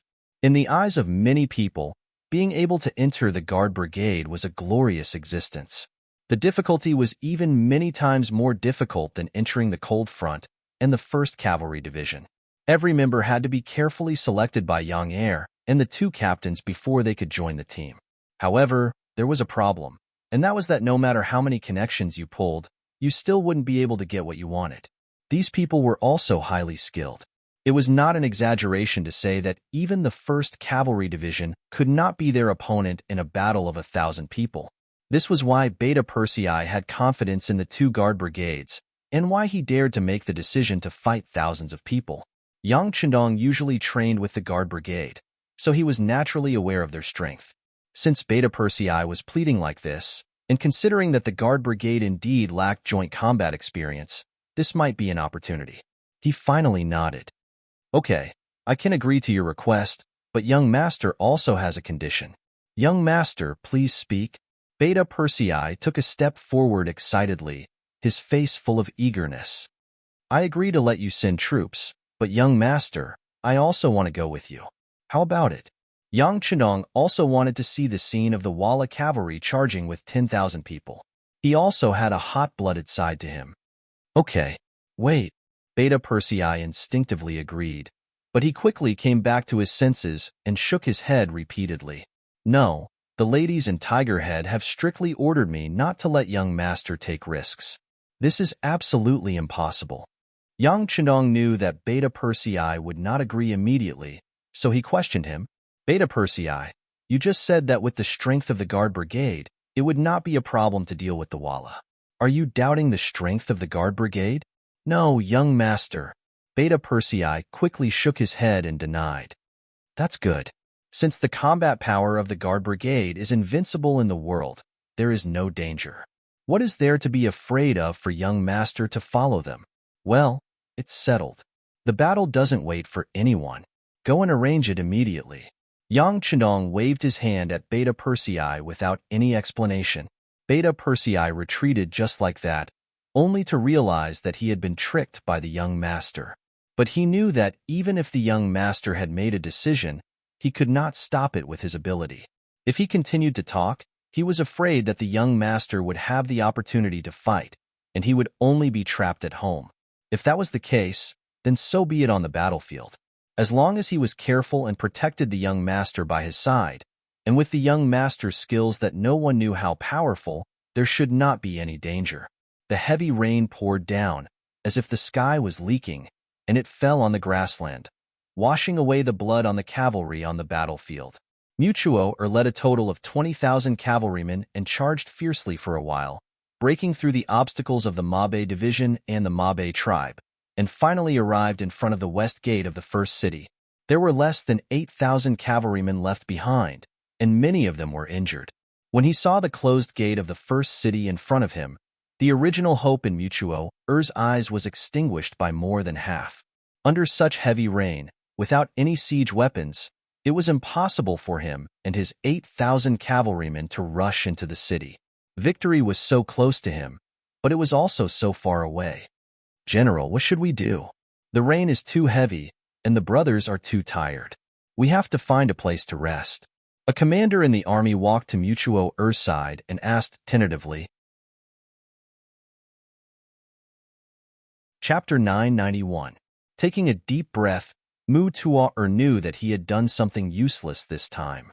With a dejected look, he was ready to give the order to retreat. "Wait, look, did the city gate open by itself?" A chilly arch interrupted the decision that Mutuo was about to make. He pointed to the west gate of the city and shouted loudly. The heavy rain was still falling, and the west gate opened from the inside. Then, a group of black cavalry under the protection of full armor walked out. A group of 5 people, despite the heavy rain, still came out as usual. The neat order seemed to prove their iron-like discipline. After walking for a full quarter of an hour, all 1,000 black cavalry walked out of the city gate. Finally, Yang Chundong, who was dressed in a particularly eye-catching golden robe, walked out of the city gate under the protection of Beta Persei and the others. Just after he left the city, the heavy gate behind him slowly closed. The sound was so clear that no matter how bad the weather was, it still clearly reached everyone's ears. In the past, when Yang Chundong went out, he always wore a red robe and a cloak. It could be said that he had always been concerned about the feelings of the North and South Daming. But this time, Ming tricked him and obviously hurt his heart. At this moment, he no longer hid and put on the golden robe that represented imperial power. Yang Chundong was also dressed in black armor, only revealing a pair of murderous eyes. When he looked ahead and saw the 8,000 Walla cavalry, he did not show the slightest nervousness. On the contrary, he said in a very calm voice, "The black cavalry only belongs to you. This is the most powerful existence. But after today, I hope to add a new title to you, Longwei. The young master hopes that none of you will fall behind and can become a member of the new Longwei. Next, use the steel sword in your hand to prove your strength." Longwei, Longwei, Longwei. 1,000 black cavalry made the same sound. For a moment, this shout seemed to have covered and surpassed the sound of thunder, echoing between heaven and earth. Seeing that the young master had raised everyone's morale to the extreme with just a few words, Beta Persei knew that it was time to launch an attack. At that moment, he pulled out his steel sword and pointed it forward, shouting loudly, "Brothers, it's time to prove our strength. Let's go. Charge." The 1,000 black knights rushed out amidst the battle cries. Even Yang Chundong, who was in the group, did the same. He pulled the reins of the white dragon with one hand and held the shining steel sword with the other. He exerted force in his legs and rushed forward. Kill. Mutuo's eyes also flickered with intense killing intent. If one looked closely, one could see the unconcealable excitement and agitation. Originally, he thought that he would have to return empty-handed this time. Unexpectedly, this loyal duke of the great Ming dynasty rushed out on his own. When he first saw the flag of the god of war, he thought that his eyes were playing tricks on him. However, when he saw that the person wearing the golden battle robe should be the god of war in the eyes of others and the god of war in the eyes of leader Yeshin, he knew that his chance to make a great contribution had come. Using his frenzied roar to vent his emotions, Mutuo urged his horse forward, leading the 8,000 cavalrymen behind him to encircle the 1,000 black cavalry like a swarm of locusts, looking as though they were about to swallow them whole. Facing an enemy 8 times their number, the 1,000 black knights were not afraid at all. On the contrary, they were filled with endless killing intent and excitement. They had the best individual qualities and the strongest armor to protect themselves. Even their war horses were fully protected. Most importantly, the steel swords in their hands were the latest products. It was said that a very rare material was added to them, allowing them to achieve the effect of cutting through iron like mud. However, these steel swords had never appeared before and no one knew about it. Even during training and experiments, they had only cut their own war horses. Now, they finally had the chance to experiment on the enemy. Who would be courteous and fall behind? Fighting alongside the 6th young master was the proudest thing in their lives. At this moment, all the soldiers gave it their all so that they could continuously kill the enemy and show off their might. At the same time, they could also become the first batch of members of Long Way. The 1,000 black knights carried an incomparable sense of pride. They wore impenetrable armor and held indestructible sharp swords. They rode on their war horses and raised their swords. The intense killing intent emitted from their bodies seemed to make the rain between heaven and earth tremble. The rain seemed to not dare to touch their bodies. Kill. Dao Xiao, as the leader of the 2nd Guard team, rushed to the forefront. As the tip of the arrow formation at the front, it was as if there was no one in front of him. He fiercely stabbed towards the Walla cavalry in front of him. The steel swords were constantly waved in midair. Wherever they went, the Walla cavalry soldiers who were close to Dao Xiao were all stunned. They had all discovered an unimaginable fact. That was, whenever their scimitars or sabers collided with the steel swords, they would be broken. Even though the cavalry was terrifying, the impact was even more terrifying. However, when the cavalry soldiers lost their weapons, they were like wolves without sharp teeth. The threat they brought to people was relatively small. Dao Xiao's victory was just the beginning. In the following period of time, as the Black Knights continued to attack, more and more enemies' sabers were cut in half. When many of the Walla cavalry soldiers reacted and wanted to avoid the sabers of the Black Knights, they sadly discovered that the sabers in their hands could not penetrate the black armor. They could not achieve the effect of killing or even injuring the enemy. On the contrary, when the steel swords in the hands of the Black Knights were no longer obstructed by the sabers, when they slashed the bodies of the Black Knights, it was a life. Unless it was necessary, in the eyes of the Black Knights, there were only dead people. There were no captives. After Dao Xiao quickly dug deep into the Walla cavalry, the leader of the 1st Guard team, Qiu Vi, also quickly engaged in battle with the Walla cavalry. In the following period of time, countless lives fell in front of them. In terms of combat strength, equipment, quality, and combat strength, no one was a match for the Black Knights. It had been a long time since the Black Knights participated in a proper battle. For a time, many people only remembered that there was a very powerful 1st Cavalry Division on the grasslands, but forgot that there was a Black Knights that was even more powerful than them. And this battle was the time to verify and continue their legend. On the West Gate Tower of the beginning city, although the rain was still pouring, there were more and more soldiers and people standing on top of it.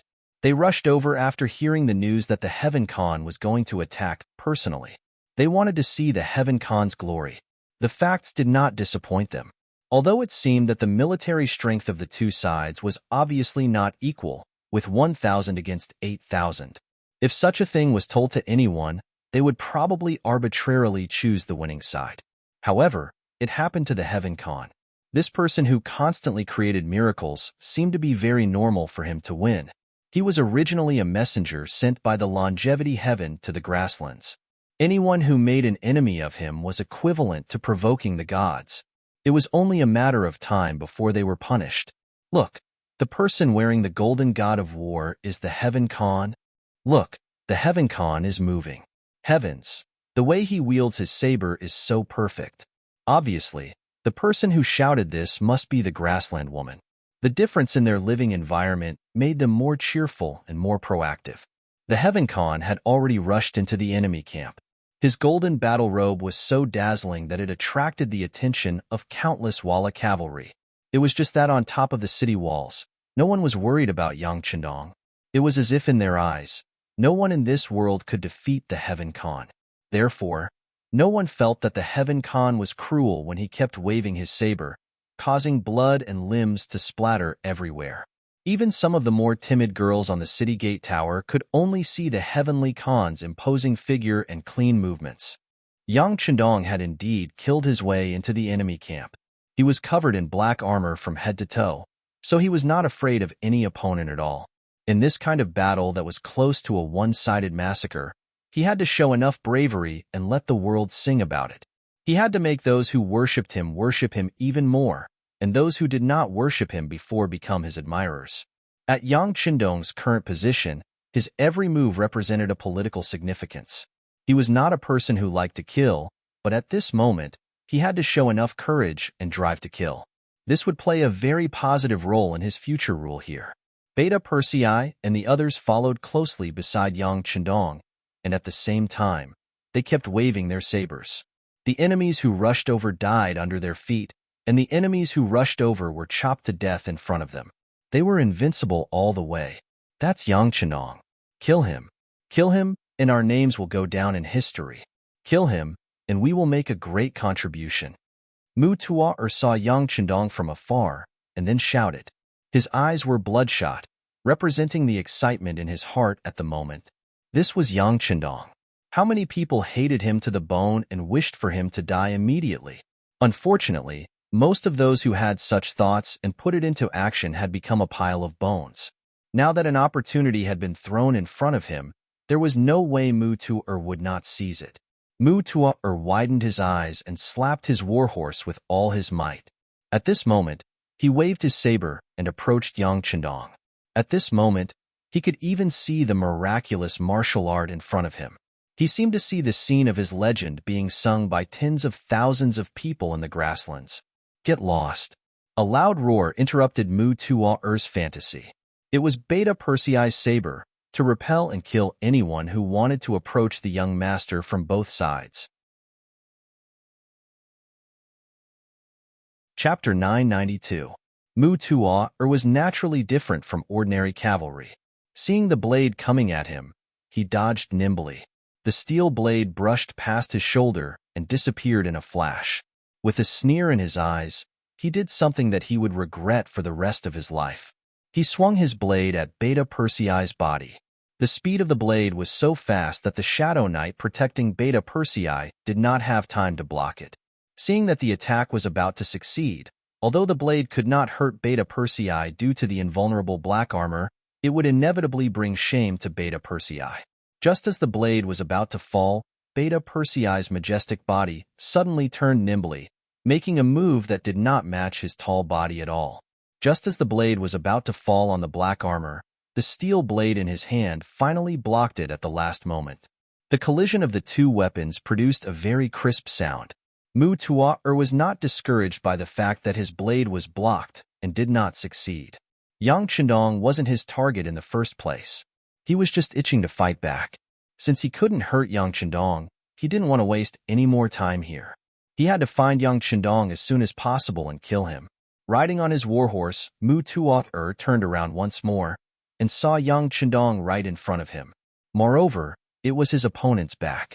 Knowing that an opportunity had presented itself, Mu Tuo was naturally excited. He instinctively raised his blade and stabbed forward, his face flashing with the look of a treacherous scheme that was about to succeed. But in the next moment, this action suddenly stopped. It was for no other reason than because he found that the original saber in his hand had been broken into half. Including the hilt, he only held half of the saber in his hand. He did not know that after his attack was blocked by Beta Persei, the saber had become like this. Just as he was wondering why the saber had become like this, Yang Chendong, who was right in front of him, suddenly turned around and slashed at him. This strike was fast and accurate. The horizontal slash landed right on Mu Tuo's neck, bringing the head that could still make any expression into the air. Mu Tuo had died in battle. Even at the moment of his death, he couldn't help but wonder what was going on. Why did his saber suddenly break into two? Could it be that this person was really sent by the longevity heaven? Could it be that anyone who went against him was seeking their own death? He wanted to continue asking questions, but Mutuo no longer had the chance. At this moment, he couldn't be more dead. What he didn't know was that Yang Chendong had only turned around because he had sensed the danger behind him. The Heavenly Khan didn't care about him at all, even if he reported his name. This was because in front of Yang Chendong, even if it was Yes Hin, it was nothing to be proud of. They were not on the same starting line to begin with. Mu Tuar had died in battle, and thousands of Walla cavalry were buried with him. And as the rain grew heavier, more and more people died, and more people were buried with him. And this battle only lasted for more than half an hour, and it was over after a little more than an hour. The new army had returned to the beginning city. They were sent by Tiger's man. After learning that someone had broken through the Mo Bay Division's defensive line, he was worried about the safety of this place, so he sent Deng Yu, the leader of the new army, to come personally. Of course, if Tiger's man knew that the young master had personally participated in the battle below the city, he would have given up everything and rushed over. The new army came, but by the time they arrived, the battle was already over. Nearly half of the 8,000 Walla army were killed, including the main general, Mu Tuar. The other half had already dismounted and knelt down to surrender. After witnessing the power of the Black Knights, their inner defenses collapsed, and they no longer had the courage to fight with their sabers. On the other hand, none of the Black Knights died in battle, and only 7 of their brothers were injured. As long as they rested properly, they could immediately rejoin the battlefield. 1,000 against 8,000, and they still managed to achieve such a result. This was the strength of the elites. 6th Young Master. When Deng Yu saw Yang Chendong, he excitedly dismounted and knelt down. You came at the right time. Immediately assist the infantry division in the city to take this prisoner away. Now that we are out, we have to go to the main battlefield to take a look. After Yang Chendong gave Deng Yu an encouraging look, he ordered Beta Persei to open the city gate and solve the problem of the prisoner. Just as Yang Chendong was engaged in a bloody battle with the Walla cavalry, Hai's 5th Division and the new Army Reconnaissance Group were also ordered to launch a fierce attack on the rear of the Walla army. Hai's 5th Division, which was made up entirely of musketeers, fully displayed their destructive power. Facing the unprepared rear of the Walla cavalry, they only charged and killed nearly 1,000 people, causing great chaos. The morale of the Walla army, which had already suffered defeat after defeat on the front line and was riddled with holes, finally began to waver when they received news that their rear had been attacked. Originally, they believed what their leaders said. They had a great advantage in numbers, and as long as they could pay a certain price to stabilize the situation, then it would be time for them to counterattack with all their strength. The reality did not match the plan, which made many Walla generals waver. Even as the leader, Yes Hin could see that the situation was unfavorable. He knew that if the battle continued, he would be the one to lose. General Hele, is everything ready? In the temporary main tent, he looked at the reports of defeat one after another. He had already lost the news of a decisive battle with Yang Chendong and had completely given up on the idea of a decisive battle. Leader, everything is ready. According to your plan, if we retreat now, we can withdraw about 80,000 people. Hele, who was already prepared, said aloud. Good. Notify everyone. When the sky turns dark and the rain stops, we will retreat. As for those who are not on the retreat list, we can order them to launch a counterattack now. We must create an illusion that we are determined to fight to the death. This will help us maintain a safe distance between both sides. Yeshin's voice was calm, but the exhaustion on his face and even the trace of fear in his heart had already betrayed him. Once the order was given, the Walla army's counterattack began. It was as if they didn't care about their lives. The counterattack of tens of thousands of soldiers increased the pressure on the advancing 5-star corps, causing several armies to have no choice but to retreat and fight in groups. Other than the 1st Cavalry Division, which had already split into 5 units, most of the 5-star army on the battlefield had already gathered together. Retreat. Yes Hin, who received the report from the scout, immediately gave the order. When the sky turned dark, the Tile army that had been charging forward courageously suddenly retreated like a receding tide. The generals of the five-star army who were gathering their troops realized that they had been tricked. At this moment, it was already too late to give the order for the entire army to pursue. Yeshin gave the order to retreat. Following that, he sent out 5,000 cavalrymen to chase after the Longwu division and the scouting group in order to prevent them from interfering with his retreat. In the end, he also sent out 5,000 cavalrymen to block the 1st Cavalry Division that was chasing after him. The original 80,000 retreating soldiers were reduced to 70,000 just like that. Under the cover of the night's rain, they quickly retreated from the battlefield. It had to be said that the Walla cavalry's discipline was still very strong. Even under such circumstances, they still retreated. However, the 10,000 cavalrymen he sent out were quickly killed and captured. Whether it was facing the fierce attacks of the Longwu Division and the scouting group, or facing the bravery of the 1st Cavalry Division, these cavalrymen would only be sending themselves to their deaths if they charged forward.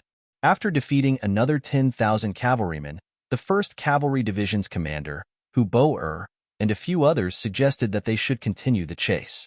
No matter what, they couldn't let Yeshin escape.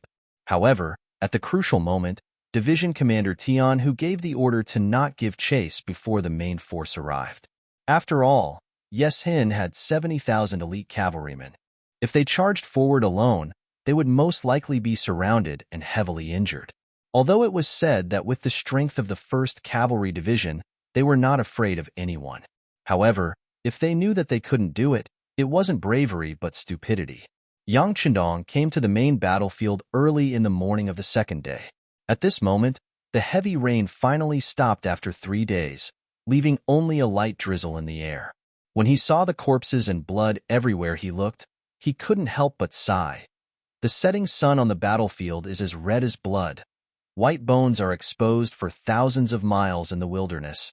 Young Master, the scouting group reported that Yeshin brought 70,000 Walla cavalry back to Jingzhou City and Shajing City. At the same time, they also fought with the Ming army not far from the city. Beta Persei looked at the battle report that had just been sent and reported to Yang Chendong. Fighting with the Ming army? What's going on? Yang Chendong asked with some confusion. Didn't they already join forces? Why would they fight at this time? For this question, Beta Persei of course didn't know how to answer. He just ordered people to investigate again. Yang Chendong didn't have time to think about what was going on. Since the battle had reached this point, if he stopped now, it would be inevitable that he would be looked down upon. Perhaps in the future, there would be people who would do the same thing. So this time, he had to get some interest and also take this opportunity to tell everyone that the 5-star army was not to be trifled with. Whoever wanted to cause trouble, they had to be prepared to pay the price. Order the 3rd Cavalry Division of the new 2nd Army, Mabei Division, and the Mabei Mongol tribe to stay and clean up the battlefield. Order Yangtze in the city to take the Logistics Division out of the city to assist. The rest of the army set out and go to Shajing City. We want to recover Jingzhou City and Shajing City, Yang Chendong said in a heroic tone. Taking these 2 cities was the interest that Yang Chendong demanded from Yeshin. At the same time, he also opened up the passage from the 1st city to Ili City.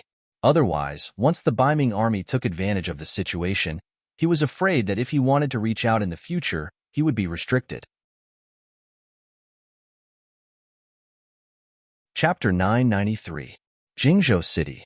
It was one of the few well-preserved cities on the grassland. In the past, this place had always belonged to the Tatar Empire and was one of the important cities under the rule of Tuachuo Buhua. It was not until the Battle of the Beginning City that he lost to Yang Chendong. He, who led 3,000 elites, was besieged by Yang Chendong. In the end, he died in battle, and these cities became ownerless. Yeshin seized the opportunity and occupied this place, which became the front line for him to extend his black hand to the 1st city. But all of this was far from over. At the beginning of the year, the Ming army sent out 400,000 troops from the north, south, and west. Soon, Jingzhou City changed hands and became the Xin mansion of the Ming army. But soon, the situation changed. The Ming army's southern front, Yanghong, was defeated. The Walla also invited Li to join forces with him to come to the grassland. The Xin mansion army had to retreat in the face of great pressure, and the Jingzhou City changed hands again. After that, the Wala army led by Yeshin and the Ili army joined forces to besiege the first city. This place became the base for transporting provisions from the rear. But then, Ili army's nest was attacked. Prime Minister Arab had no choice but to retreat. Taking the opportunity, the Five-Star Army launched a counterattack and fought a great battle with the Wala army under the first city. It seemed that the battle situation was unpredictable, but as long as one was observant, one could see the opportunity in it. For example, Deng Chong, the military supervisor eunuch of the Xian Mansion army, was one of them. He boasted that he was smart. After receiving the order from the chief eunuch, Jan Ing, Deng Chong mobilized the genie guards to put Shi Wanshan, Ancient River, and Ning Wenfeng under house arrest. Because of this, he obtained the power to control the army. When the first city defense battle was in full swing, he had been paying attention to the movements of various parties, imagining if he could find any benefits from it. For this matter, he took the initiative to find Shi Wanshan and the other two who were under house arrest. Under the righteous cause, the four of them discussed and finally came to a unified opinion. If the Five-Star Army lost this battle, the Baiming Army would take Saihan Mountain and make it the gateway to the northwest to protect the safety of Tulu City. On the other hand, if the Five-Star Army won, they would think of a way to take Jingzhou City or Shajing City and regain control of the situation here. Now that they had a plan, all they had to do was wait for news from the front line. After sending countless scouts, the Five-Star Army, they finally came back to the First City Defense Army. Of course, of these SSSSSSS, don't ask why, don't ask what the reason is. Yang Chendong can give people this kind of feeling of confidence. Previously, Shi Wanshan and the others were already puzzled by the fact that they only defended the beginning city without attacking. Logically speaking, with the strength of the Five-Star Army in this area, it was impossible for them to be so helpless. The current counterattack had proven everything. It wasn't that the Five-Star Army didn't have the strength, but that they had been waiting for something. Of course, they did not know that Yang Chendong wanted to use the defensive battle to train his troops. At the same time, he wanted to see if there would be any problems with the defense of the first city. After all, he couldn't stay here forever, so he had to be aware of everything here. Regardless of Yang Chendong's thoughts, Deng Chong was more interested in his own opportunity. Since everyone said that the Wala army would be defeated, what he needed to do now was to attack and occupy Jingzhou City. Regarding Deng Chong's, Shi Wanshan and the other two had the same opinion. According to them, the Wala army might be defeated, but after all, they had hundreds of thousands of cavalry. Even if they fought with the Five-Star Army, they wouldn't be defeated in one battle. If they were to attack and occupy Jingzhou City now, it would still be very dangerous. It was better to wait and see. When the Five-Star Army appeared, everyone would cooperate. The other party would attack Shajing City, and they would attack Jingzhou City. Shi Wanshan and the other two's words belonged to the old cities. For Deng Chong, who wanted to make contributions, this was not in line with his interests. On the surface, Deng Chong agreed to Shi Wanshan and the other two's request. However, after leaving the yamen of the three nobles, Deng Chong changed his mind. He decided to take a risk and take down Jingzhou City. Deng Chong's thinking was very simple. Once they could take Jingzhou City and station a certain number of soldiers there, even if the defeated Wala army was dissatisfied, they wouldn't waste time attacking the city. In this way, the great merit of taking Jingzhou City would be his alone. In this way, he would have a chance to return to the capital and enter the imperial palace. Only by working at the emperor's side could a eunuch be promoted faster and have more hope of standing out. Having made his decision, Deng Chong did not let the merit go to his head. He chose to take Jingzhou City through deception rather than a forceful attack. In other words, he sent people to appear outside Jingzhou City in the name of labor. If they could smoothly enter the city, that would be for the best. At the very least, if they could trick a portion of the Wala army out, the pressure of the siege would be greatly reduced. One could say that Deng Chong truly had made many preparations. For this reason, he had even taken out a portion of the limited provisions in Yamen and sent it to Jingzhou City. But he had never imagined that when Tang Shu's army of 10,000 had been wiped out, Yang Chendong had intentionally framed the Baiming army. In other words, the Wala army did not trust the Baiming army at this moment. Deng Chong knew nothing of this. Just when he had wanted to use their relationship as allies to deal a heavy blow to the retreating Wala army, it had been the other side who had made the first move. At the gates of Jingzhou City, the Ming army had pretended to be a labor force and was preparing to strike, but the Wala army had beaten them at their own game, happily exiting the city. Then, the 5,000 cavalry left behind to guard the city attacked, catching the Xian Mansion army off guard. The 5,000 cavalrymen did not greet him and charged forward. It was only when their sabers landed on the Xuanfu soldiers' necks that Deng Chong realized that he had once again overestimated his opponent's credibility. It turned out that this was a heartless person, a race that could kick their friendship away like a ball and betray their allies. Before the Xian Mansion army could even take out their weapons, they were defenseless. Nearly 10,000 of them were killed by the 5,000 Wala cavalry, and countless more were injured. Deng Chong, who had not only failed to complete his mission, but also suffered heavy losses, was very angry. He quickly transferred 30,000 cavalry from Sambuchuan City. He did not believe that the Wala army with only 5,000 could do anything.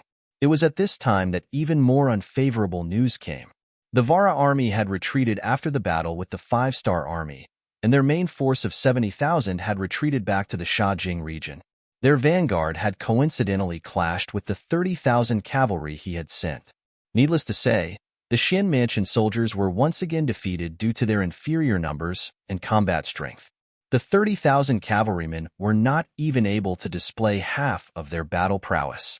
After losing another few thousand cavalrymen, Deng Chong had no choice but to release Shi Wanshan and the other two. However, in the face of such a disadvantageous situation, the only thing Commander Shi could do was to retreat into the city and prepare to defend the city. Sambuchuan City once again entered a defensive state, but this time, it was not the Wala army that surrounded the city, but the 5-star army. Following closely behind was the 5-star army that was truly here to pick the peaches. When the Wala army retreated to the Shajing region, Yang Qindong led the 5-star army's main force of several tens of thousands to rush over. When Yeshen led his troops into Jingzhou City, Yang Qindong rushed over. Following that, the Haiwu division took out the rocket launchers that they had brought along and aimed at the Jingzhou City's north gate that seemed to be ready for battle. It was the same siege, but the difference in weapons meant that the outcome would be different. When the city gates opened, the 1st Cavalry Division rushed into the city, brandishing their blades, and began a merciless slaughter. They wanted to vent all their hatred towards Yeshen for killing Tuachuo Buhua. Only Yeshen reacted quickly. When he heard that the North Gate had fallen in such a short period of time, he knew that the situation was not good. He left behind the original 5,000 cavalry to defend the city, and then led the 70,000 main force to retreat. Facing the full-force counterattack of the 5-star army, the Wala army's heart was unsteady, and they retreated step by step. Not only did they quickly lose Jingzhou City, they also lost the nearby Shajing City and left the region like a stray dog. Yang Qindong knew the logic of not chasing a cornered enemy.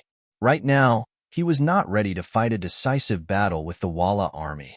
After days of marching in the rain, the 5-star army was exhausted. Since their strategic goal had been achieved, and they had taken over Shajing City and Zhuangzhou City, then they should know when to stop. They should stop chasing and digest the fruits of war first. While resting, he did not forget to gather grass and beat rabbits, and surrounded Sambuchuan City. Previously, when the Wala and Ili joined forces to attack Shi City, the Ming Xian Mansion army played a very disgraceful role. Now, it was time to settle the score. Sambuchuan City was once again surrounded. Shi Wanshan and the others in the city did not know whether to laugh or cry. Originally, they thought that the result of the war was them taking advantage of the opportunity to reap the benefits. But because of Deng Chong's rash action, they lost all the opportunities, and now they were like turtles in a jar. Although the 5-star army outside the city only had 40,000 to 50,000 people, and the Xian Mansion army in the city still had 170,000 people, but for some reason, after the opponent became the 5-star army, General Shi Wanshan could not give the order to counterattack. There were too many facts that proved the strength of the 5-star army and that they could not be provoked. Even if he really sent out the army, even if he won, it would only be a Pyrrhic victory. Who knew if the Wala cavalry would rush over at that time to reap the benefits? They did not go out of the city to set up a formation. They only sent a messenger out of the city to ask for help from Governor Shiheng. Then, the Five-Star Army and the Xin Mansion Army faced each other across the city. On the surface, it looked like the well water did not interfere with the river water. Yang Chendong indeed did not have the intention to attack Sambuchuan City. Otherwise, he would not have given the other party a chance to ask for help. The reason why he did this was for his own big plan, so that he could smoothly ascend to the throne. Chapter 994. In the temporary tent, Yang Chendong called for the commander of Haiwu Division, He Gong, in order to achieve his goal. Division Commander He, according to our intelligence, I'm afraid that it won't be long before the 200,000 reinforcements from northern Ming come to us. What I want you to do is to destroy the 100 cannons that they brought with them. Is there a problem? Facing Yang Chendong, He Gong excitedly replied, Sixth young master, in order to achieve our goal, can we use all the weapons we have? Yes, but there's a condition. It's best if you don't injure anyone. Yang Chendongqing nodded. He knew that it was impossible to hit those cannons in the army without killing a person, but he was also a Han person. If he could kill one less, he would kill one less. Understood. I promised to complete the mission. Knowing that they could use advanced weapons to launch destructive attacks, He Gong was full of confidence. Haiwu Division also had some rocket launchers, which would become the best weapons to destroy the enemy's cannons. When the news of Sambuchuan being surrounded arrived, Baiming's commander-in-chief, Marquis Wukinghao Shiheng, had already arrived at Xuanfu City with 200,000 reinforcements. Before leaving Xuanfu, he also sent someone to the capital to inform them that he wanted to fight the Five-Star Army. According to Shiheng, the Five-Star Army had just fought with the Wala Army and the Ili Army. Although they had won, it was a Pyrrhic victory. At the moment, they only had 50,000 people left in the Shajing region. Once he arrived, he would join forces with the Xuanfu Division and have nearly 400,000 soldiers. At that time, even if each of them spit, they would be able to drown the Five-Star Army. The moment Shiheng led the army out of Xuanfu City, the informants of the city's Bureau of Security sent a telegram. Wang Shan held the telegram and appeared in front of Yang Chendong. Sixth young master, urgent telegram from the front. After reading the telegram, Yang Chendong's expression didn't change. He nodded and said, Send a telegram to the person in charge of the Security Bureau of the capital. Tell him to contact our informants immediately and have them put pressure on Dai Zong. After arranging for Wang Shan to send the message, Yang Chendong ordered Beta Persei to call Tai Hu, the captain of the Wolf Fong Special Forces, and gave him a secret and important task. Sambuchuan City became quiet again. While both sides were waiting for something to happen, they looked to each other peacefully. Inside the city, Shi Wanshan and the others were naturally preparing for war. The Five-Star Army outside the city began to reinforce the two cities, Jingzhou City and Shajing City. At the same time, they sent a telegram to Yang Si, the Logistics Division Commander in Shurching City, to prepare to immigrate 50,000 people to the two cities. At the same time, they also prepared enough military supplies to transport to the two cities. Yang Chendong's attitude showed that he had already treated Shajing City and Jingzhou City as his own vegetable garden. He didn't take the hundreds of thousands of Baiming army in front of him seriously. It was as if victory was in his hands. Compared to the Five-Star Army, Shiheng's reinforcements also progressed very quickly. In just 3 days, they left Terra City and set foot on the fertile and desolate grassland. Not long after the 200,000 reinforcements left Tala City, news came from the vanguard that Shi Wanshan had sent people to receive them. At the same time, they also brought an important piece of news. It was news that the beginning city was very empty. Shiheng, who was anxious to make a great contribution, didn't want to see these people at first. In his opinion, he was a dignified governor and Marquis Wuqing, who was personally conferred by the Baiming Emperor. If he did everything by himself, wouldn't it be too degrading? But when he heard the news about Shurching City, he finally couldn't hold back the curiosity and excitement in his heart. He ordered the vanguard general to immediately bring the people to him. Half a day later, the people sent by Shi Wanshan came to Shiheng's tent. In front of the big tent, a total of more than 10 people came to the rescue team. Only the captain was allowed to enter the big tent, and he had to be searched. The others could only guard outside the tent. From this point alone, it could be seen that the security was very tight. In fact, inside the main tent, there were 8 elite bodyguards led by Shi Hong to protect them. These 8 people were all warriors, 1 in 100. In a face-to-face situation, 5 or 6 people couldn't get close to them. They were the masters among the masters. The leader, who was the captain of the rescue team, was allowed to enter the main tent. When he entered, he knelt on the ground with a look of fear and trepidation. When he kowtowed, he didn't even find the right direction. He just kowtowed to a place where there was no one around. This very rash action first caused the 9 people in the tent to be stunned. Then, there was a burst of laughter. Obviously, everyone was so stimulated by the captain's action that they couldn't help laughing. The 8 bodyguards, who had their hands on their waist sabers, also relaxed their vigilance at this moment. How could such a cowardly person carry out an assassination? In the burst of laughter, Shi Hong, who was sitting on the high seat, shouted to the person kneeling below, "Marquis is here. Tell me, what is your name? What is your position? And what are you here for?" Oh. After hearing Shi Hong's voice, the person dared to raise his head and take a look. When he saw where Shi Hong was, he quickly lowered his head again. Then, he slowly got up and bowed his head to Shi Hong, saying, in reply to Marquis, "Everyone calls me Little Huzi. I am a centurion by Commander Shi's side. This time, I am here on orders from Commander Shi to tell Marquis a shocking news." Shi Hong didn't have any doubts about Huzi's words. The other party was wearing the Ming army's uniform and was so timid. Such a person couldn't be a spy sent by others. Therefore, Shi Hong nodded and said, "Shocking news?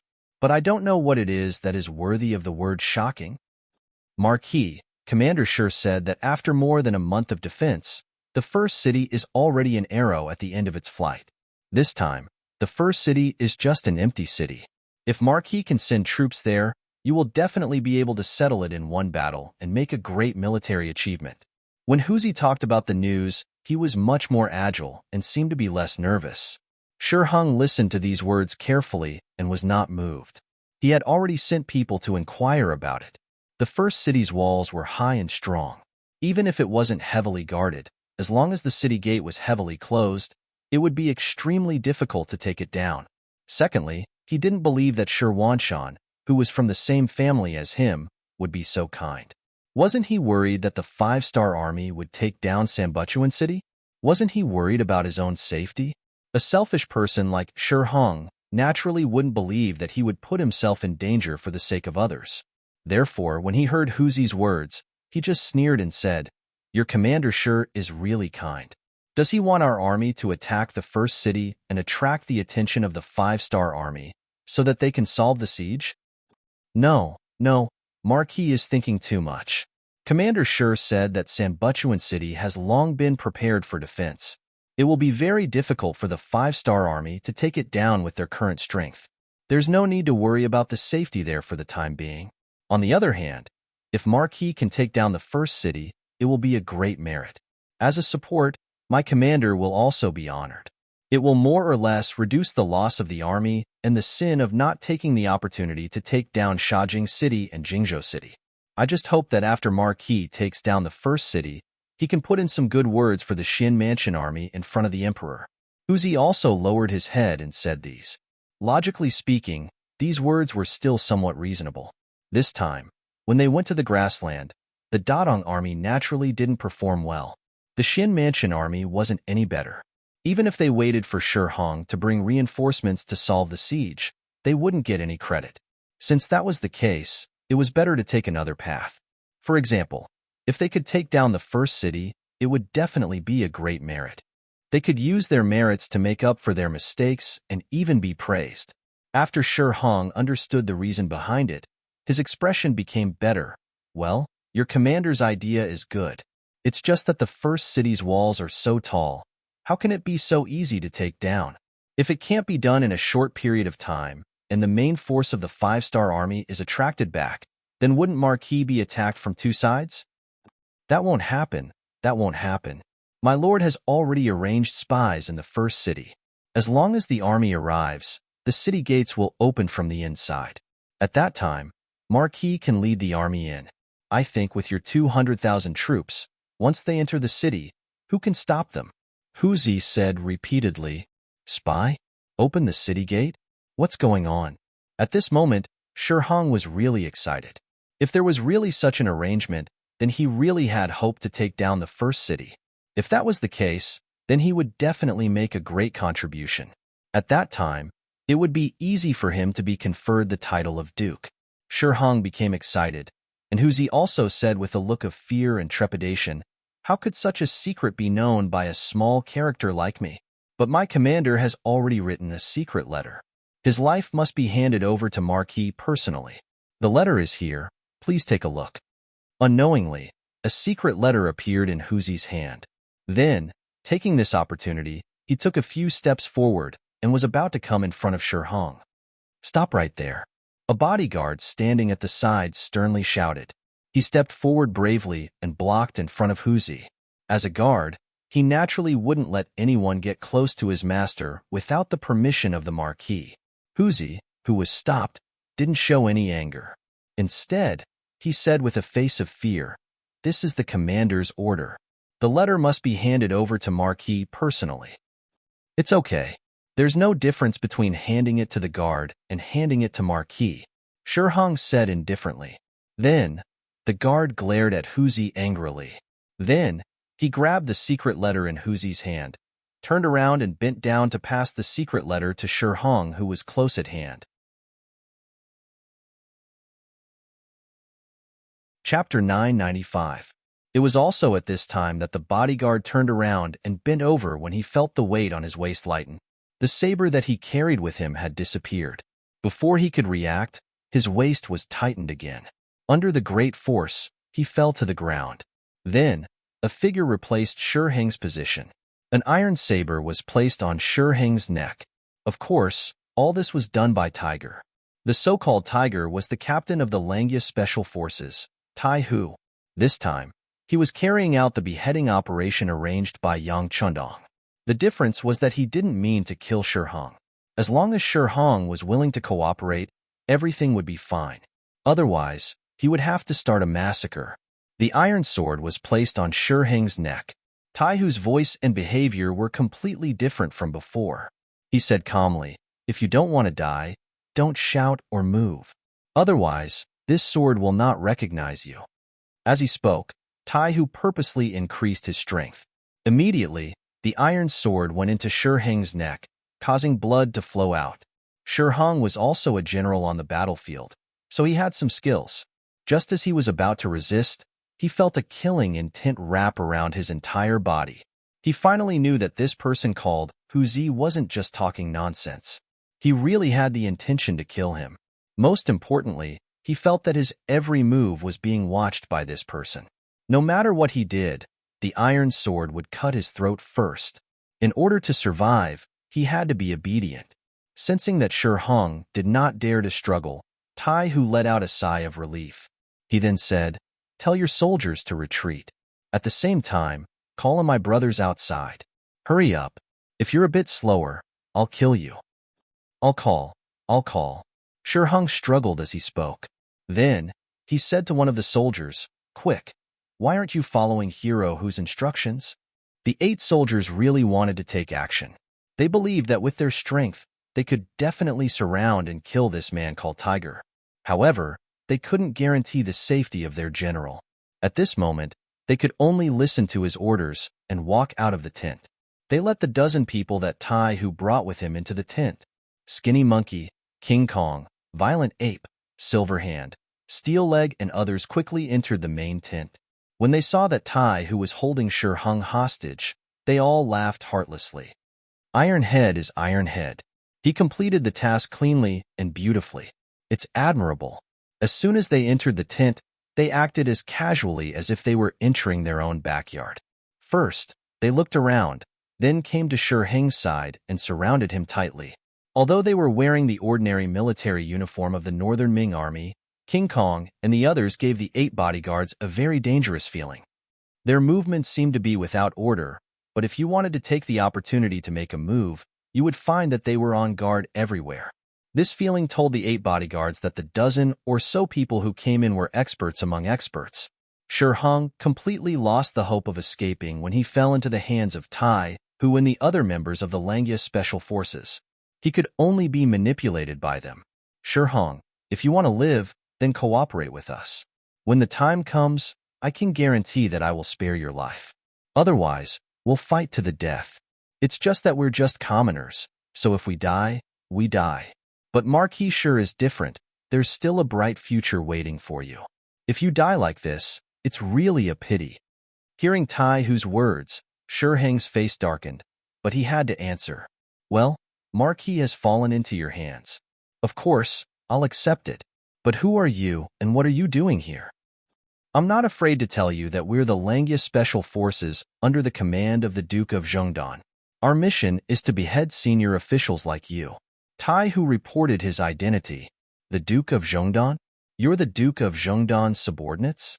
I'm Marquis Wuqing, who was conferred by the Emperor of Ming. Aren't you afraid of the law by treating me like this? Aren't you afraid of being punished by the Emperor in the future?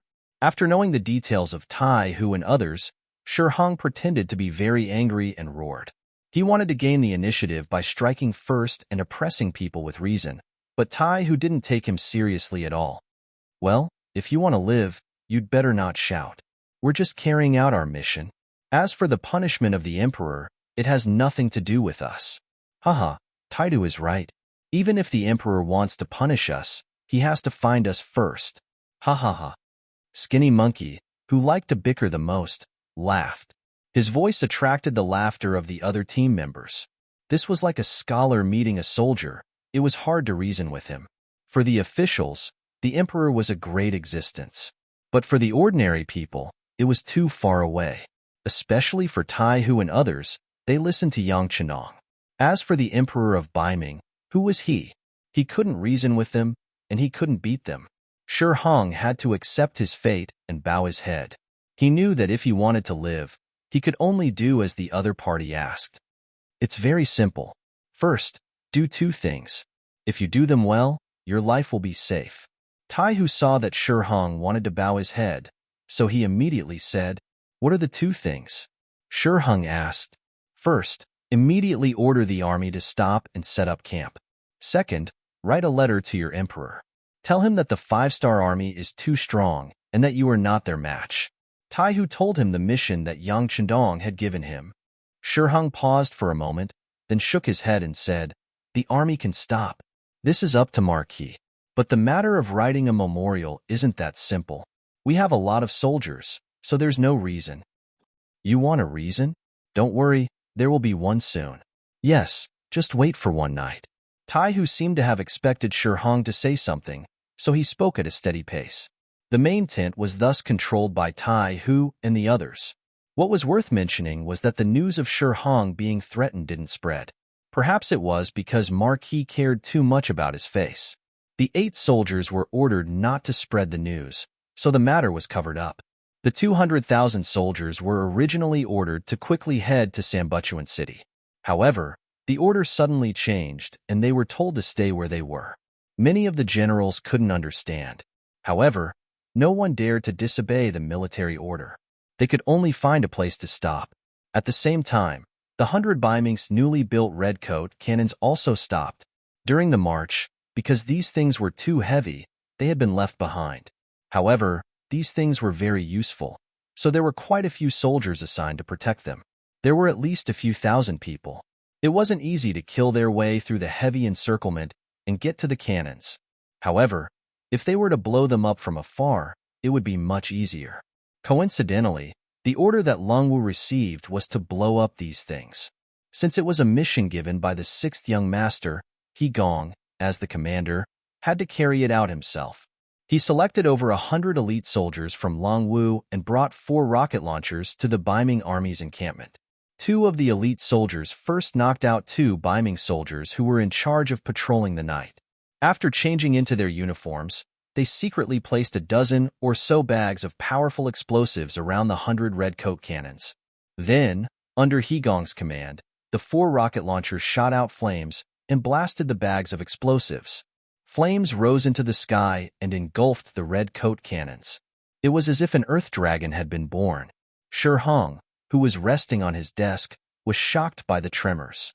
He sent out 2 soldiers to gather information. Soon, the news of all the red coat cannons being blown up came back.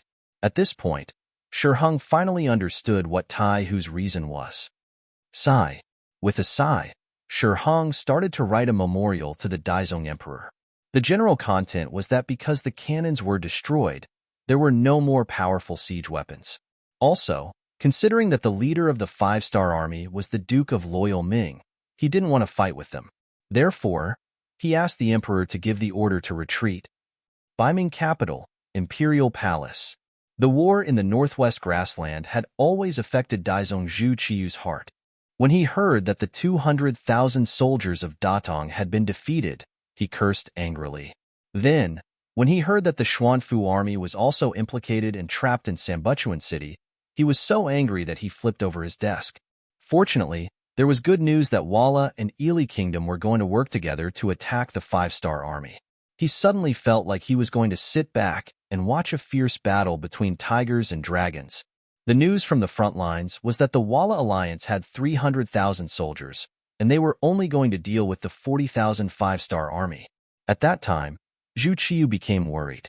On the one hand, he hoped that the Walla alliance would succeed and eliminate Yang Chendong, eliminating his greatest threat. On the other hand, he didn't want the war to end too early. This was because once the Walla alliance became stronger, they would be a big threat to Ming. Just like that, more than a month passed. News came from the front lines again. It was actually the 5-star army that won. Ili Kingdom was the first to return to their country, and then the Walla army was defeated. When this news came out, Zhu Qiyu sighed that Yang Chenong wasn't simple. At the same time, he also saw hope. That was to destroy the 5-star army while they were weakened. Not only would they be able to take down many important cities, but they would also be able to solve the problem in their hearts. Shi Hong set out with the army. Zhu Qiyu was always waiting for good news. Finally, the governor and Marquis Wu Qingho's memorial came. He hurriedly opened it and saw that the contents were completely different from what he had imagined. After about half a cup of tea's time, Zhu Qiyu suddenly stood up and kicked the new desk to the ground. Then, he angrily shouted, "Trash, trash, a bunch of trash." This scene frightened the head eunuch Jining, who was serving at the side, so much so that she trembled with fear. It wasn't until he picked up Shi Heng's memorial from the ground that he understood why the emperor was so angry.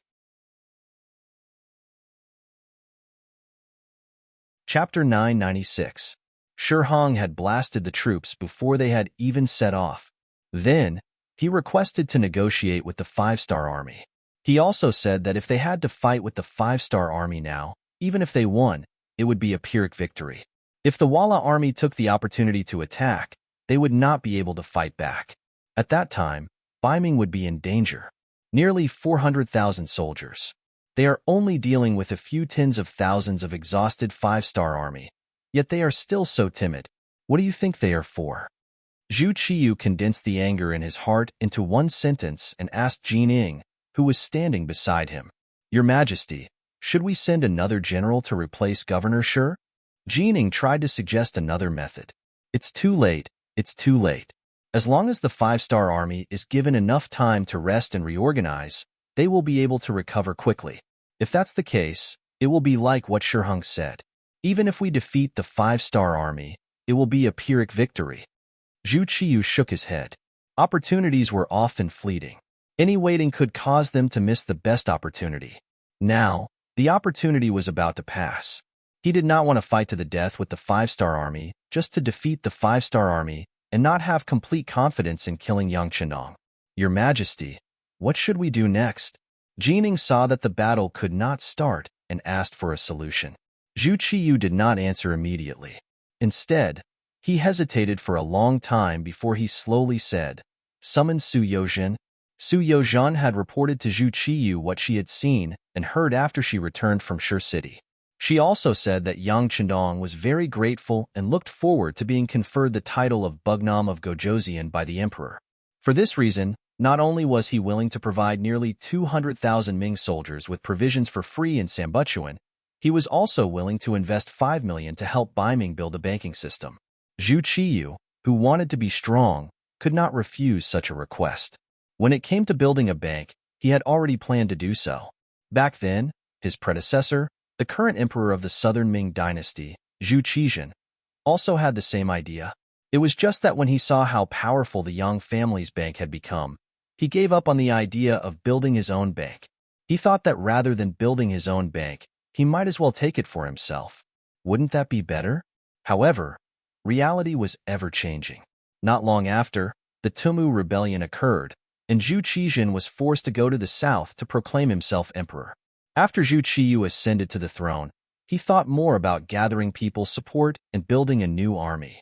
As for the matter of establishing a bank, he pushed it back again and again because he was short on money. Now, Yang Chendong was willing to invest 5 million taels of silver to help him build a bank. How could he refuse such a good thing? At that time, Zhu Qiyu had wanted to agree, but she hesitated because of the changes in the war on the grassland. He still wanted to see what would happen. If Yang Chendong was eliminated, then this promise would naturally be useless. Now, when the overall situation was settled and the winner was the 5-star army, Zhu Qiyu had to reconsider the cooperation with Yang Chendong. It was still the same sentence. The highest level of politics was not fighting and killing, but how to achieve one's wish in mutual compromise. Although they had cooperated with the Walla coalition before, although they did not directly send troops, they had indirectly become the enemy of the 5-star army. But now, for the sake of common interests, everyone had to sit down and talk again. Su Yozhen was urgently summoned to the palace. The moment the eunuch went to deliver the decree, she knew what would happen next. Compared with the intelligence network of Ming, the Yangxie Security Bureau was more efficient. Thanks to them, Su Yozhen even knew the truth better than Zhu Qiyu. For example, the news that Marquis Wukinghouse Shihong had been controlled. After a trip to the first city, Su Yozhen's originally wavering thoughts became very firm. That was, she completely stood on the side of Yang Chendong. The matter of turning the Duke of Zhongdong into the Bugnam of Gojoseon became her proof of allegiance and a big gift to her master. In the main hall of the palace, Zhu Qiyu asked about the 5 million taels of silver. The focus was on when the silver could be taken out. Replying to Your Majesty, the result of the discussion between the Duke of Zhongdong and I in the first city is that as long as Your Majesty announces to the world that he is the king, the people of the Yang family bank in the capital will send people to the location we have chosen to decorate. Once the decoration is successful, the 5 million taels of silver will be put into our own bank. Su Yozhen answered clearly again. In fact, she had reported this matter more than once. She believed that the emperor urgently summoned her not to hear this answer again. Zhu Qiyu nodded silently and did not speak immediately. After a while, he asked, "Can we carry out the decoration first? Minister Su, you also know that there are still a lot of preparations to be made for things like being crowned king. It is not something that can be done with an imperial decree." Yes, Your Majesty is right. I think the Duke of Zhongdong can also understand. Then everything will be done according to Your Majesty's wishes. Su Yozhen did not even hesitate to make a statement. Of course, others did not know that this was originally a problem that Yang Chendong had considered.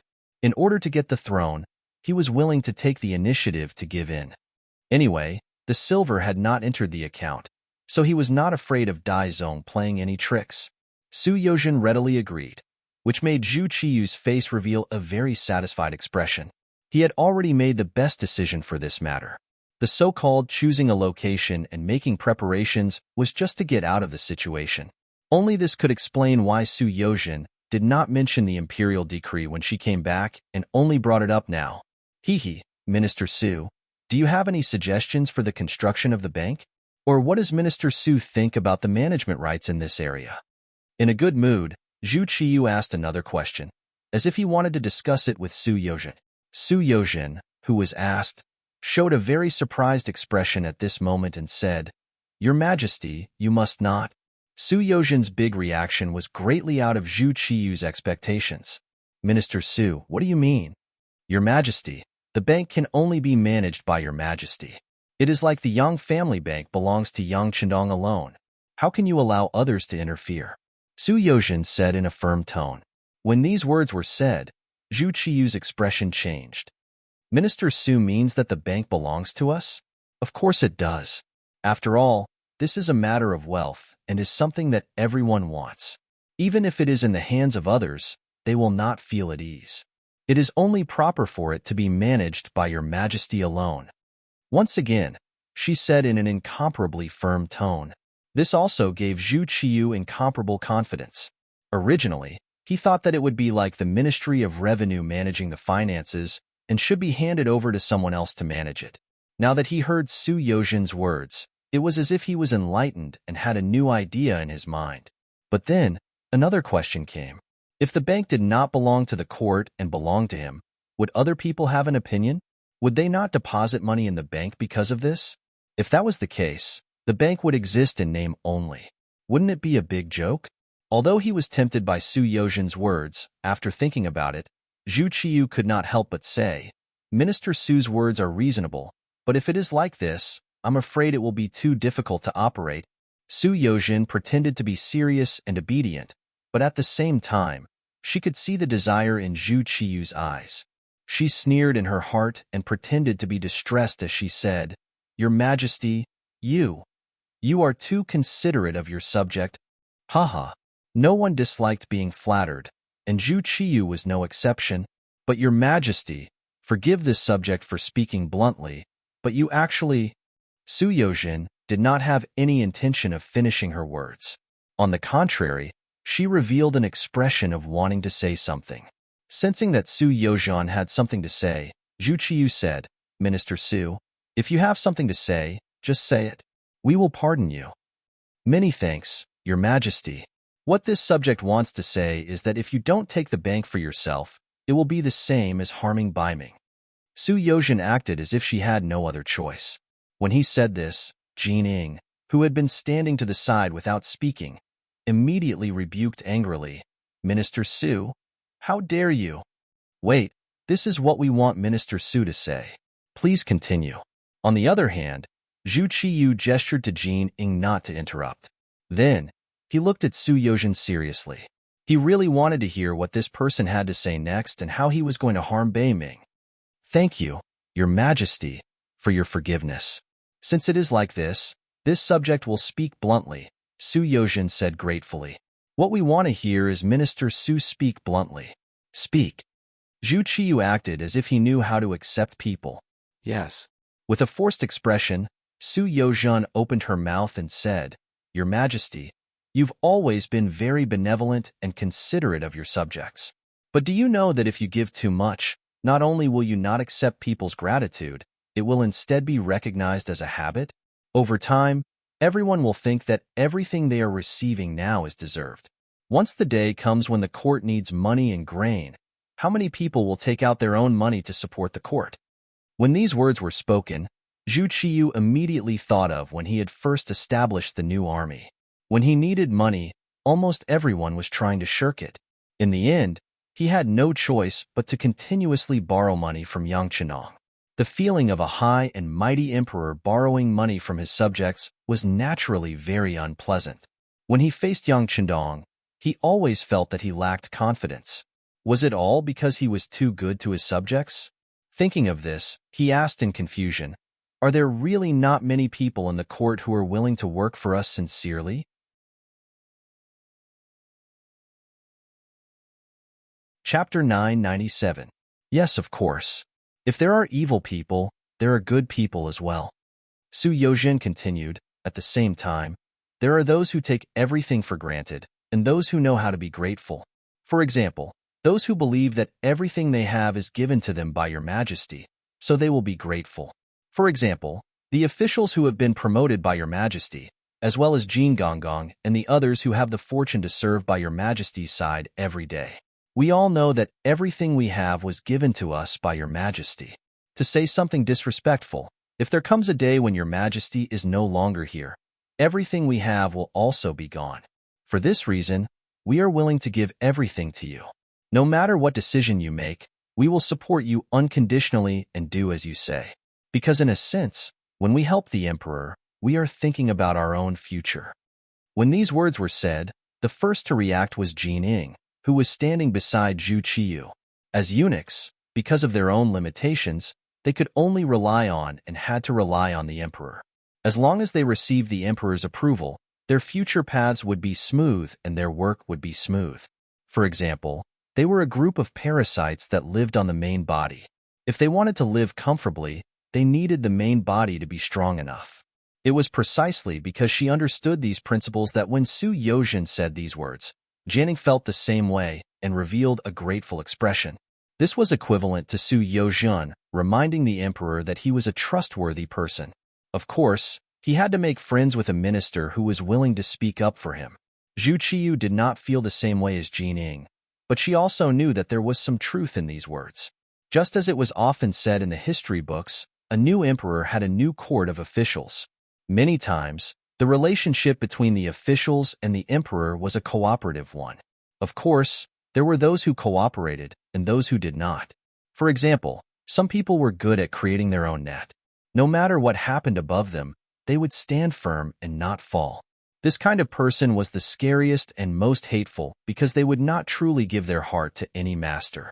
While Zhu Qiyu was still considering the deeper meaning of these words, Jining knew that it was time for her to make her first cut. She knelt down and said, "Emperor, Minister Su's words are from the bottom of his heart. There are indeed many people in the court with weak wills. Those people cannot be trusted."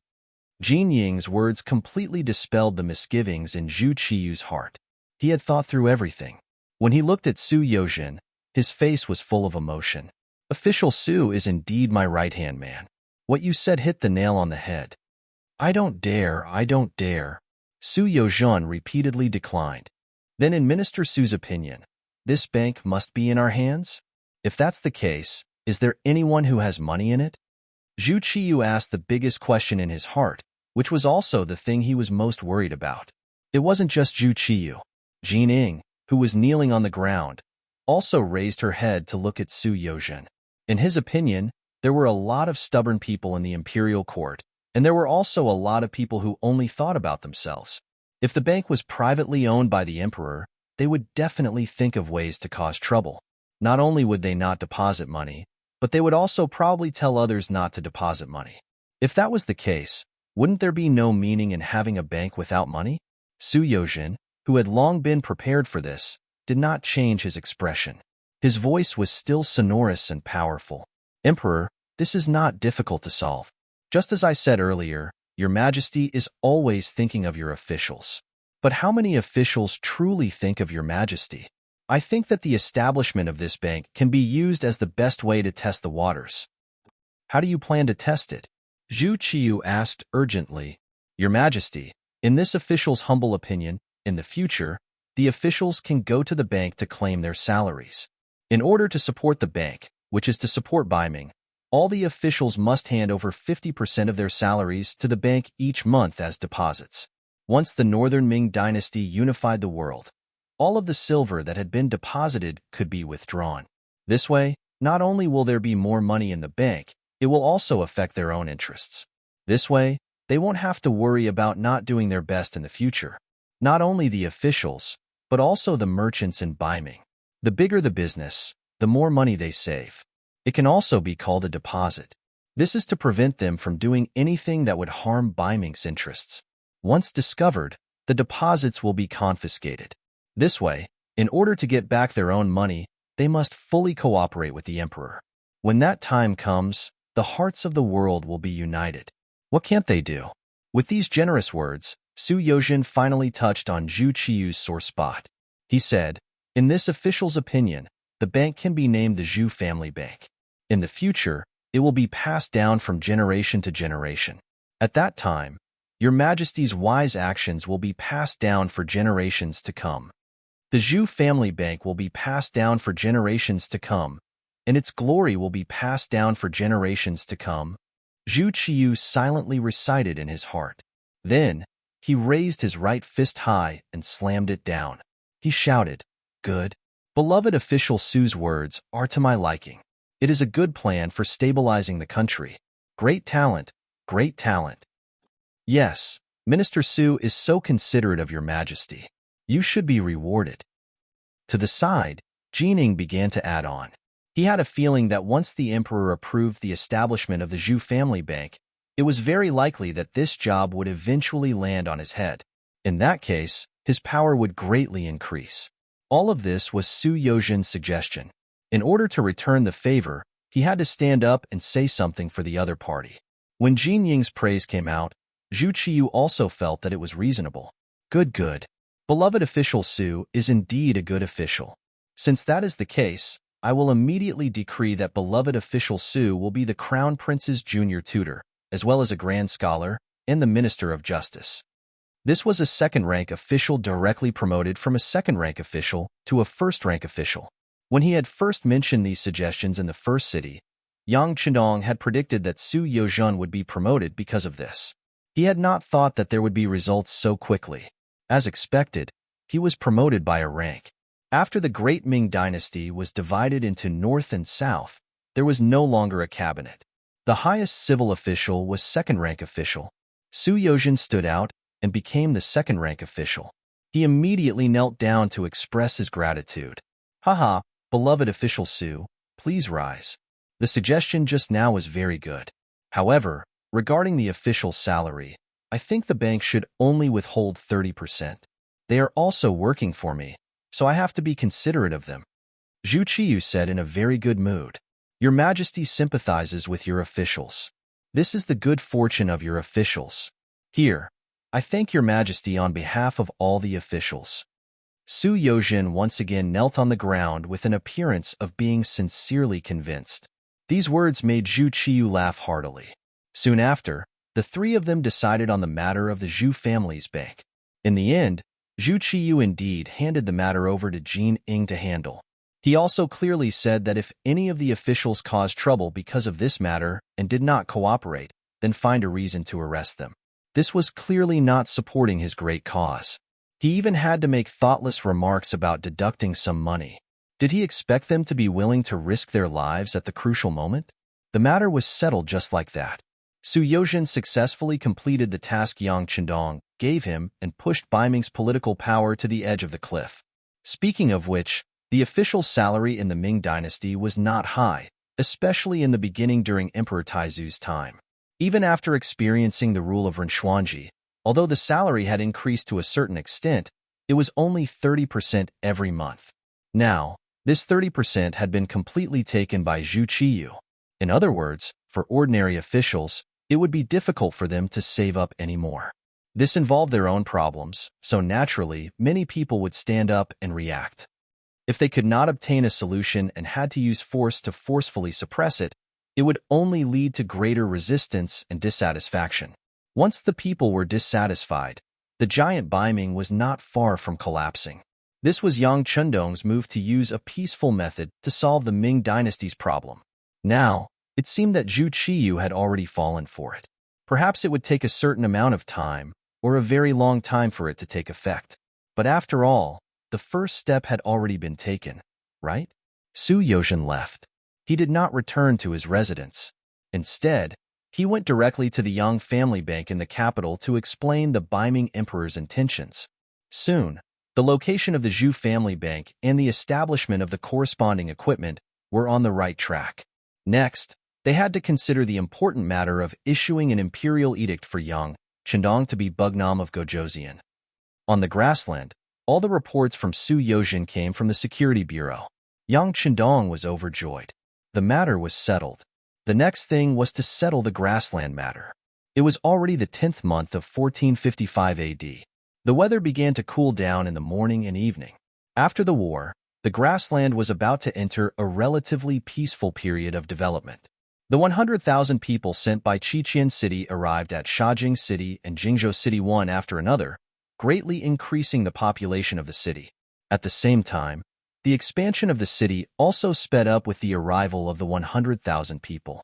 In this way, with Mabei City in the northwest and Shajing City and Jingzhou City in the south, the origin city would be safer as the center.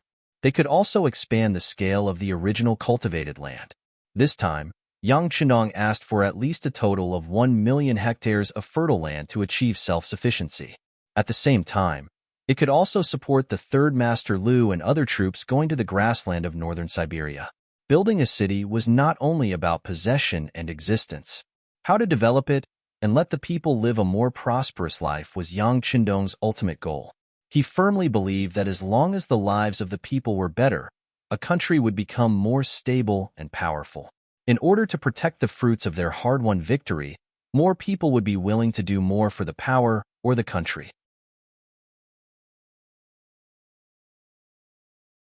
Chapter 998. Solving the problem of food, clothing, and housing was something that needed to be solved urgently and had to be solved. For these, Yang Qindong personally put forward various proposals and experiences. With the full support of the first city, the two cities of Shajing and Jingzhou were constantly changing. It was far from enough for a city to merely have high walls. It also required the existence of a powerful army. Only then would it be able to form an effective deterrent force, and only then would it be able to avoid being invaded and targeted by others. After Yang Qindong thought about it, he handed over the matter of guarding the two cities to the new Second Army. In the battle with Walla, the new Second Army performed well. Although it was not as strong as the new First Army, it was at least much stronger than the Mabe Division and the Mabe Tribal Alliance that had lost their defensive line. Therefore, Yang Qindong was relieved to hand over the security of the south side of the first city to the new Second Army. The army surrounding Sambulachuan City had not yet withdrawn, but the corresponding commanding officers had already arrived at Shajing City and held a meeting in the newly built Yang Mansion here. At the meeting, Yang Qindong personally awarded the Major General Gold Star to the commander of the new Second Army, Tian Hu, the commander of the 1st Cavalry Division, which attracted everyone's congratulations and applause. Listening to the congratulatory applause and looking at the field officers who attended the meeting, Yang Qindong reached out his hand to signal everyone to be quiet.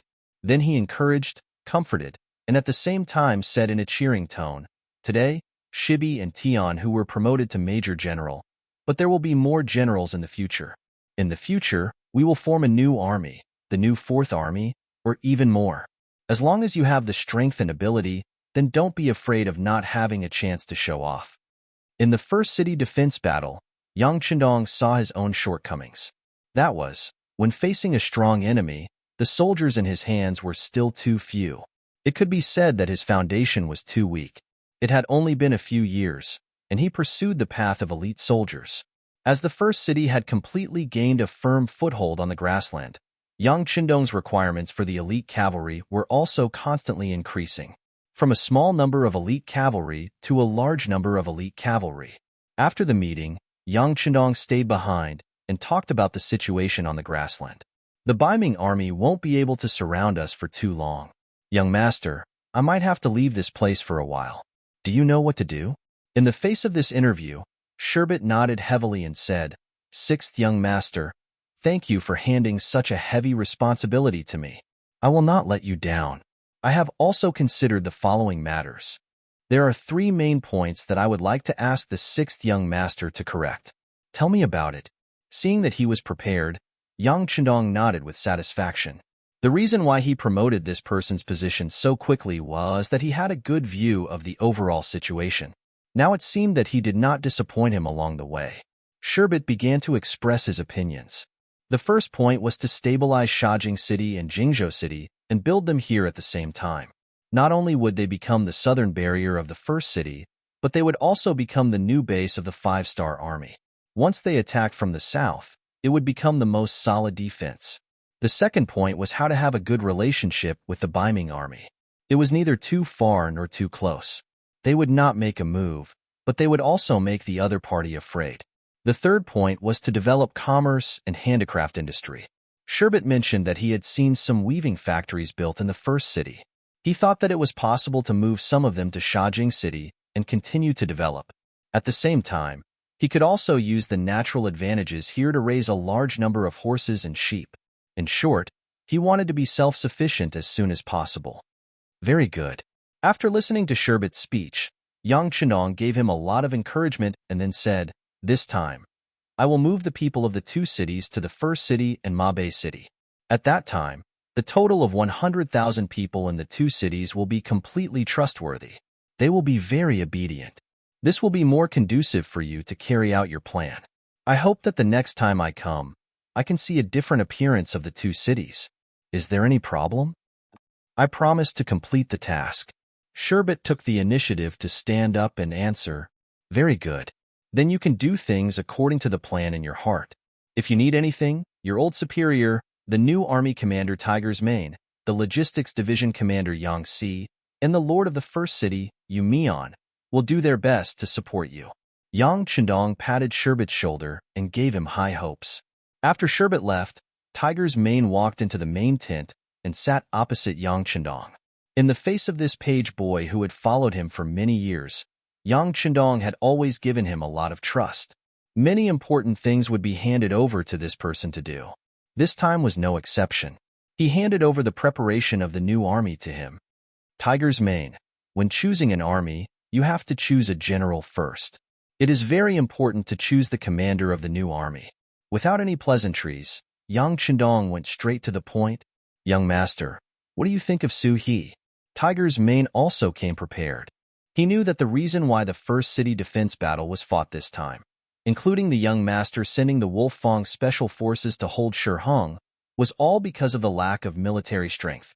He was also prepared to support the expansion of the army. Now that he was asked, he named the Tatar division commander Su He. Tiger's Mane's answer made Yang Chendong very happy. In terms of the combat power of the new army, the Tatar division played a very important role. As the commander, Tiger's Mane could not be unaware of this. However, he still resolutely pushed the main general out. From this point alone, he already had a view of the overall situation and was mature. Good, Tiger's Mane.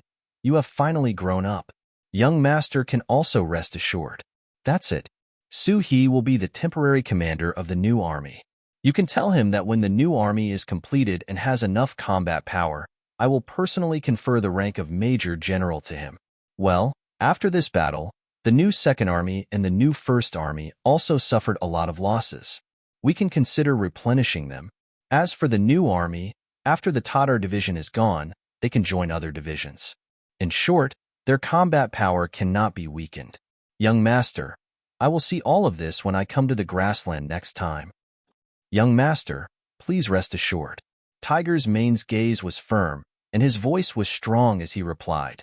In the battle with the Walla, the five-star army suffered a lot of losses, especially the cavalry charge under the heavy rain, which increased the difficulty of the charge. When the whole body was wet, every swing of the sword had to use more strength than usual, which increased the difficulty of the battle. Naturally, the losses in this battle were greater than usual. Fortunately, there were many captives. In the future, after these people were reformed and joined the five-star army, they would be a strong force. During this period of time, Yang Chendong continuously met with his officers to encourage them. He gave them high positions, but at the same time, he also gave them a lot of pressure. In short, the cavalry had to continue to develop, and he wanted to see these officers perform well. He hoped that in the future, they could become real generals like Shi Bei and Tian Hu. Time passed day by day. The side besieging the city did not move, and the side being besieged also did not move. Everyone seemed to be waiting for something. Half a month later, there was finally news. The acting emperor of Ming, Zhu Qiyu, announced to the world that in view of Yang Chendong's loyalty and bravery, and this time, together with the Ming army, he had chased away the allied cavalry of the Walla and Ili. His contributions were great, and he was bestowed with the title of Bugnam of Gojoseon, and his name was announced to the world. When the imperial edict came out, the entire imperial court of Ming had all kinds of opinions. Some old officials who had retired for many years came out like bamboo shoots after the rain. Some directly wrote a letter, and some joined together to request to see the emperor. In short, there was only one sentence. The Duke of Loyal and Courageous had a heretical heart, and he could not be bestowed with the title of king at will. Not only that, some of the princes of the various regions of the Zhu clan also wrote memorials. The general idea was that the emperor had to be careful when bestowing the title of king with a different surname. They had to prevent the emperor from being deceived by petty people. The Duke of Loyal and Courageous territory was already very large. If he was given a proper title, how would he be restrained in the future? The memorials in front of Zhu Qiyu quickly piled up like a mountain. The reaction from below was giving him a headache. To the side, Jianing saw that the emperor was distressed and suggested that they invite Su Yozhen, the scholar Su, to come and see if he had any countermeasures. Ever since Su Yozhen had said that the establishment of the bank would belong to the emperor alone, and Jin Ing had been given this cushy job, the two of them had quickly warmed up. Now that there was an opportunity, he naturally had to lead the way for his good friend, Su Yozhen, who was now the crown prince's junior tutor and scholar, and a first-rank official of the court, quickly arrived at the imperial palace. After saluting, Su Yozhen was asked how to deal with the current situation. Su Yozhen asked with a confident look, "Your Majesty, this subject dares to ask, in these memorials, in addition to objecting to Duke Zhengdan's coronation, are there also memorials to impeach this subject? Beloved official, there is no need to pay attention to this. Zhen knows what to do." In order to comfort Su Yozhen, Zhu Qiyu purposely put on an expression of complete trust in him and that there was no need for him to worry. This proved that there was. Su Yozhen understood and immediately said, "Your Majesty, this subject believes that this is a very normal matter. At the end of the day, the root cause of these actions is only one word: jealousy." Jealousy? Zhu Qiyu didn't quite understand. Yes, jealousy. They are jealous that this subject has become the crown prince's junior tutor and scholar, so they are impeaching this subject. At the same time, they are jealous that the Duke of Loyal and Courageous being bestowed the title of king, so they are also impeaching him. Speaking of which, it is just the thoughts of petty people. It is not worth paying attention to. You are the emperor. You are the favored son of the heavens. When something happens, your words carry enormous weight. Why do you need to act according to other people's wishes? In the end, this country is still yours. It is up to the emperor to decide who to promote and who to use. Speaking of which, the country needs money. Why don't we see them jumping out to give their opinions? This kind of person who only knows how to be jealous of others is useless at crucial times. They only know how to argue and use their pen. It is not worth your Majesty paying attention to their opinions.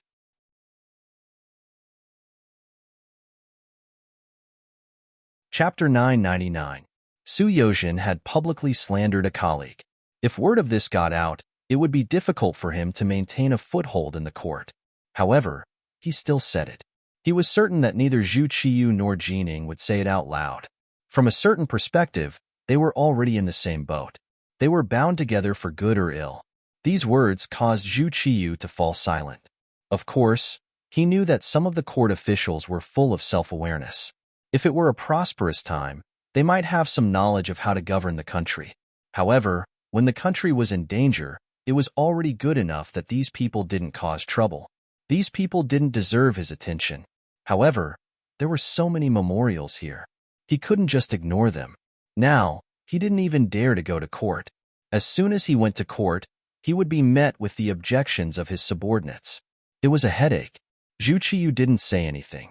Su Yozhen's eyes turned and he said again, "Your Majesty, there is a better way to divert everyone's attention. I guarantee that no one will mention this matter in the future." "Oh, I knew that Minister Su would have a way. Quickly say it." Zhu Qiyu had been waiting for this result. He immediately asked with a face full of joy. "Yes, I believe that it is time to announce the establishment of the Zhu family bank and the matter of the salary being deducted to the world." "What?" Zhu Qiyu's face was filled with shock when he heard this. Then, he shook his head violently and said, "The coronation has already caused so much chaos.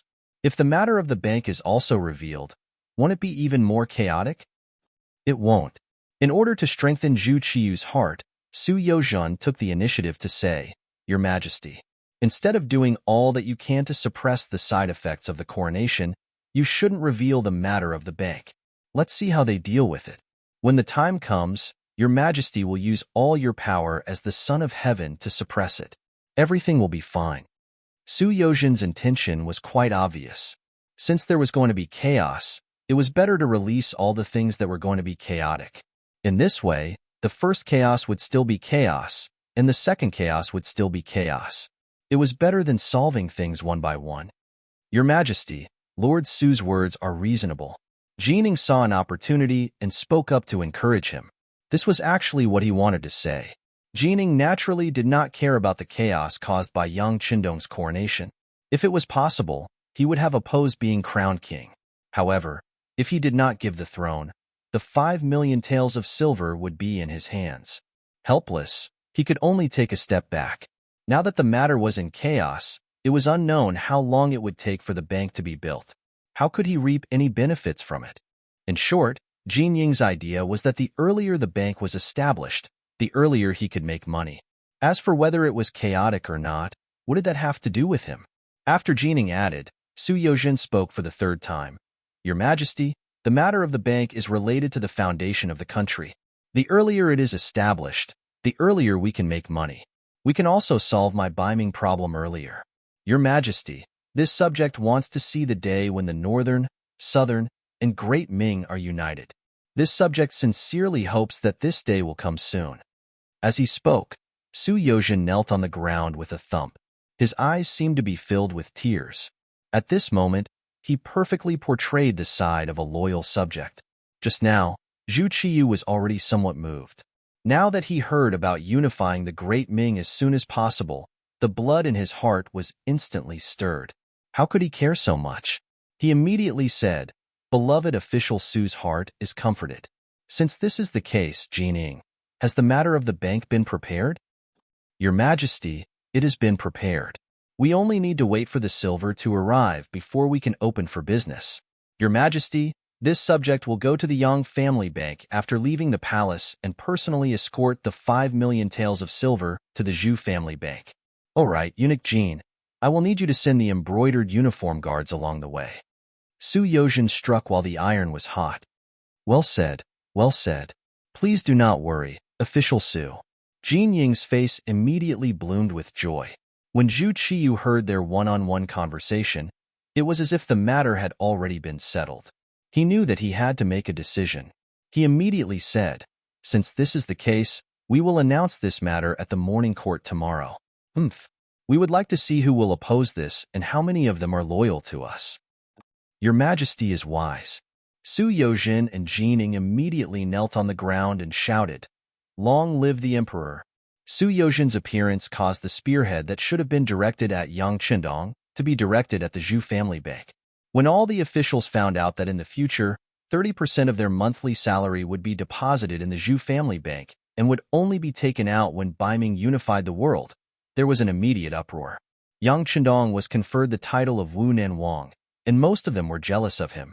But they couldn't rule out the possibility that some of the officials were worried that Yang Qindong's influence would grow too big and would eventually destroy the Great Ming's rivers and mountains.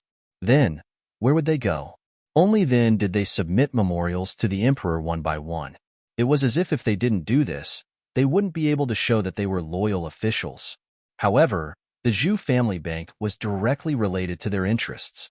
This time, there was no need for others to remind them. Who knew how many people took the initiative to submit memorials to the emperor, directly pointing out the various undesirable aspects of the Zhu family bank. Moreover, the establishment of the Zhu family bank also involved merchant groups. In the future, when doing business, they would need to place a deposit. Moreover, the larger the business, the higher the deposit would be. This poked at these people's sore spot. They quickly took action. It was said that officials and merchants were inseparable. It was the same regardless of era. Under the instigation of these merchants, even more officials stood up and bitterly pointed out the various faults of the Zhu family bank. Ming's court thus became a pot of porridge. It was likely that it would take several months for the situation to settle down. In contrast, the situation in the grasslands became much more harmonious. When the imperial edict of the Duke of Loyalty being promoted to Bugnam of Gojoseon arrived, Tai Hu and the others left Shi Heng's main tent with smiles on their faces. Marquis, do you want us to chase after them and take them down? Shi Heng was finally safe. The personal guards beside him also jumped out to show their loyalty. Take what? They've already left. Besides, their master is now Bugnam of Gojoseon. How could it be so easy to provoke him? Shi Heng shook his head. Then, he thought of something important and said, Quick, send someone to Sambuchuan to take a look. See if the 5-star army has already retreated. The scouts were sent out, and the news quickly came back. As expected, the 5-star army had already retreated. The Xuanfu soldiers were no longer trapped and were already safe. Upon hearing this news, Shi Heng immediately wrote a memorial. The general idea was that through his unremitting efforts, the danger of Sambutuan had been resolved. He was already prepared to bring the army back to the capital. This trip to Shihong could be said to be full of twists and turns. First, he waited for news near Juyong Pass. Then, he was threatened the moment he left Tulu. From start to finish, he didn't even see the shadow of a single friendly army, but the mission could be considered completed. Of the 200,000 soldiers, only 100 red coat cannons had been damaged and blown up. There were almost no casualties. They could be considered to have returned without a hitch. In Shajing City, the news that Yang Chendong had been conferred the title of Bugnam of Gojoseon had spread, eliciting a burst of cheers from the soldiers and common people. Other than a few people in the know, the majority of the people didn't know how this trick had happened. How had their sixth young master become a prince of a different surname, personally conferred by the emperor of the great Ming dynasty? Although they couldn't figure it out, this was still a good thing, worthy of everyone's celebration. In Shajing City, after sending away group after group of subordinates who had come to congratulate him, Yang Chendong knew that it was time to leave the grassland. This trip had been more than a year, and his daughter Lele probably didn't remember him. In addition, the winter in the grassland was very cold. In contrast, the weather in Qiqian City was warm and pleasant. After leaving Shajing City and leaving everything here to the commander of the new Second Army, Yang Chendong brought Tiger's Mane and the others back to the first city, where he picked up the 6th Madame Wan Xiaoyu. Then, he left the first city with Beta Persei and 1,000 Long Wei and the main force of the 5th Sea Division, and went straight to the Korean province from the Liaodu area. In December 1455, Yang Chendong and his party returned to Qiqian City by ship. Qiqian City Palace. Yang Chendong, who had returned, was covered in dust. He rode the white dragon and went straight to the inner palace. Along the way, everyone he saw knelt on the ground and said, "Long live the king." He acted as if he didn't see all this. His heart was only thinking about his daughter Lele. He hadn't seen her for more than a year, and he missed her very much. In a courtyard in the depths of the palace, Lele, who was already 1 year and 5 months old, could already walk. He hobbled around with his chubby little face and his big eyes blinking, as if everything he saw was new to him. Her mother, Xiao Yin, surrounded Lele with a group of maids, watching her every move. From time to time, they would laugh at her somewhat childish actions. But at some point, the small courtyard suddenly quieted down. The sudden appearance of a man attracted everyone's attention. As if feeling that the atmosphere was not right, little Lele, who was walking happily, also looked back and saw an unfamiliar man wearing a golden battle armor. Seeing such a tall stranger suddenly appear, Lele instinctively cried. She seemed to be frightened, and also seemed to be affected by Yang Chendong's murderous aura. Wah! In the quiet atmosphere, this cry immediately tugged at everyone's heartstrings. Immediately, a few maids ran to Lele's side. However, no matter how fast they were, they couldn't be faster than Yang Chendong, who was running with big strides. He hugged Lele the moment he reached out, and then the inner chi in his dantian kept surging. Yang Chendong jumped 4 feet high continuously. This height made Lele feel like she was riding on clouds. Her eyes that were originally filled with tears suddenly stopped moving. She first held her breath and concentrated, as if she was very afraid. But soon, she got used to the rhythm. She actually followed the baring her fangs and brandishing her claws, shouting, "Hi, hi, hi." After jumping continuously for a while, Yang Chendong felt a little tired, so he stopped. Then, he hugged Lele and said, "Come, Lele, call me father." After suddenly stopping and being stared at by Yang Chendong, Lele, who couldn't get used to it, started crying again.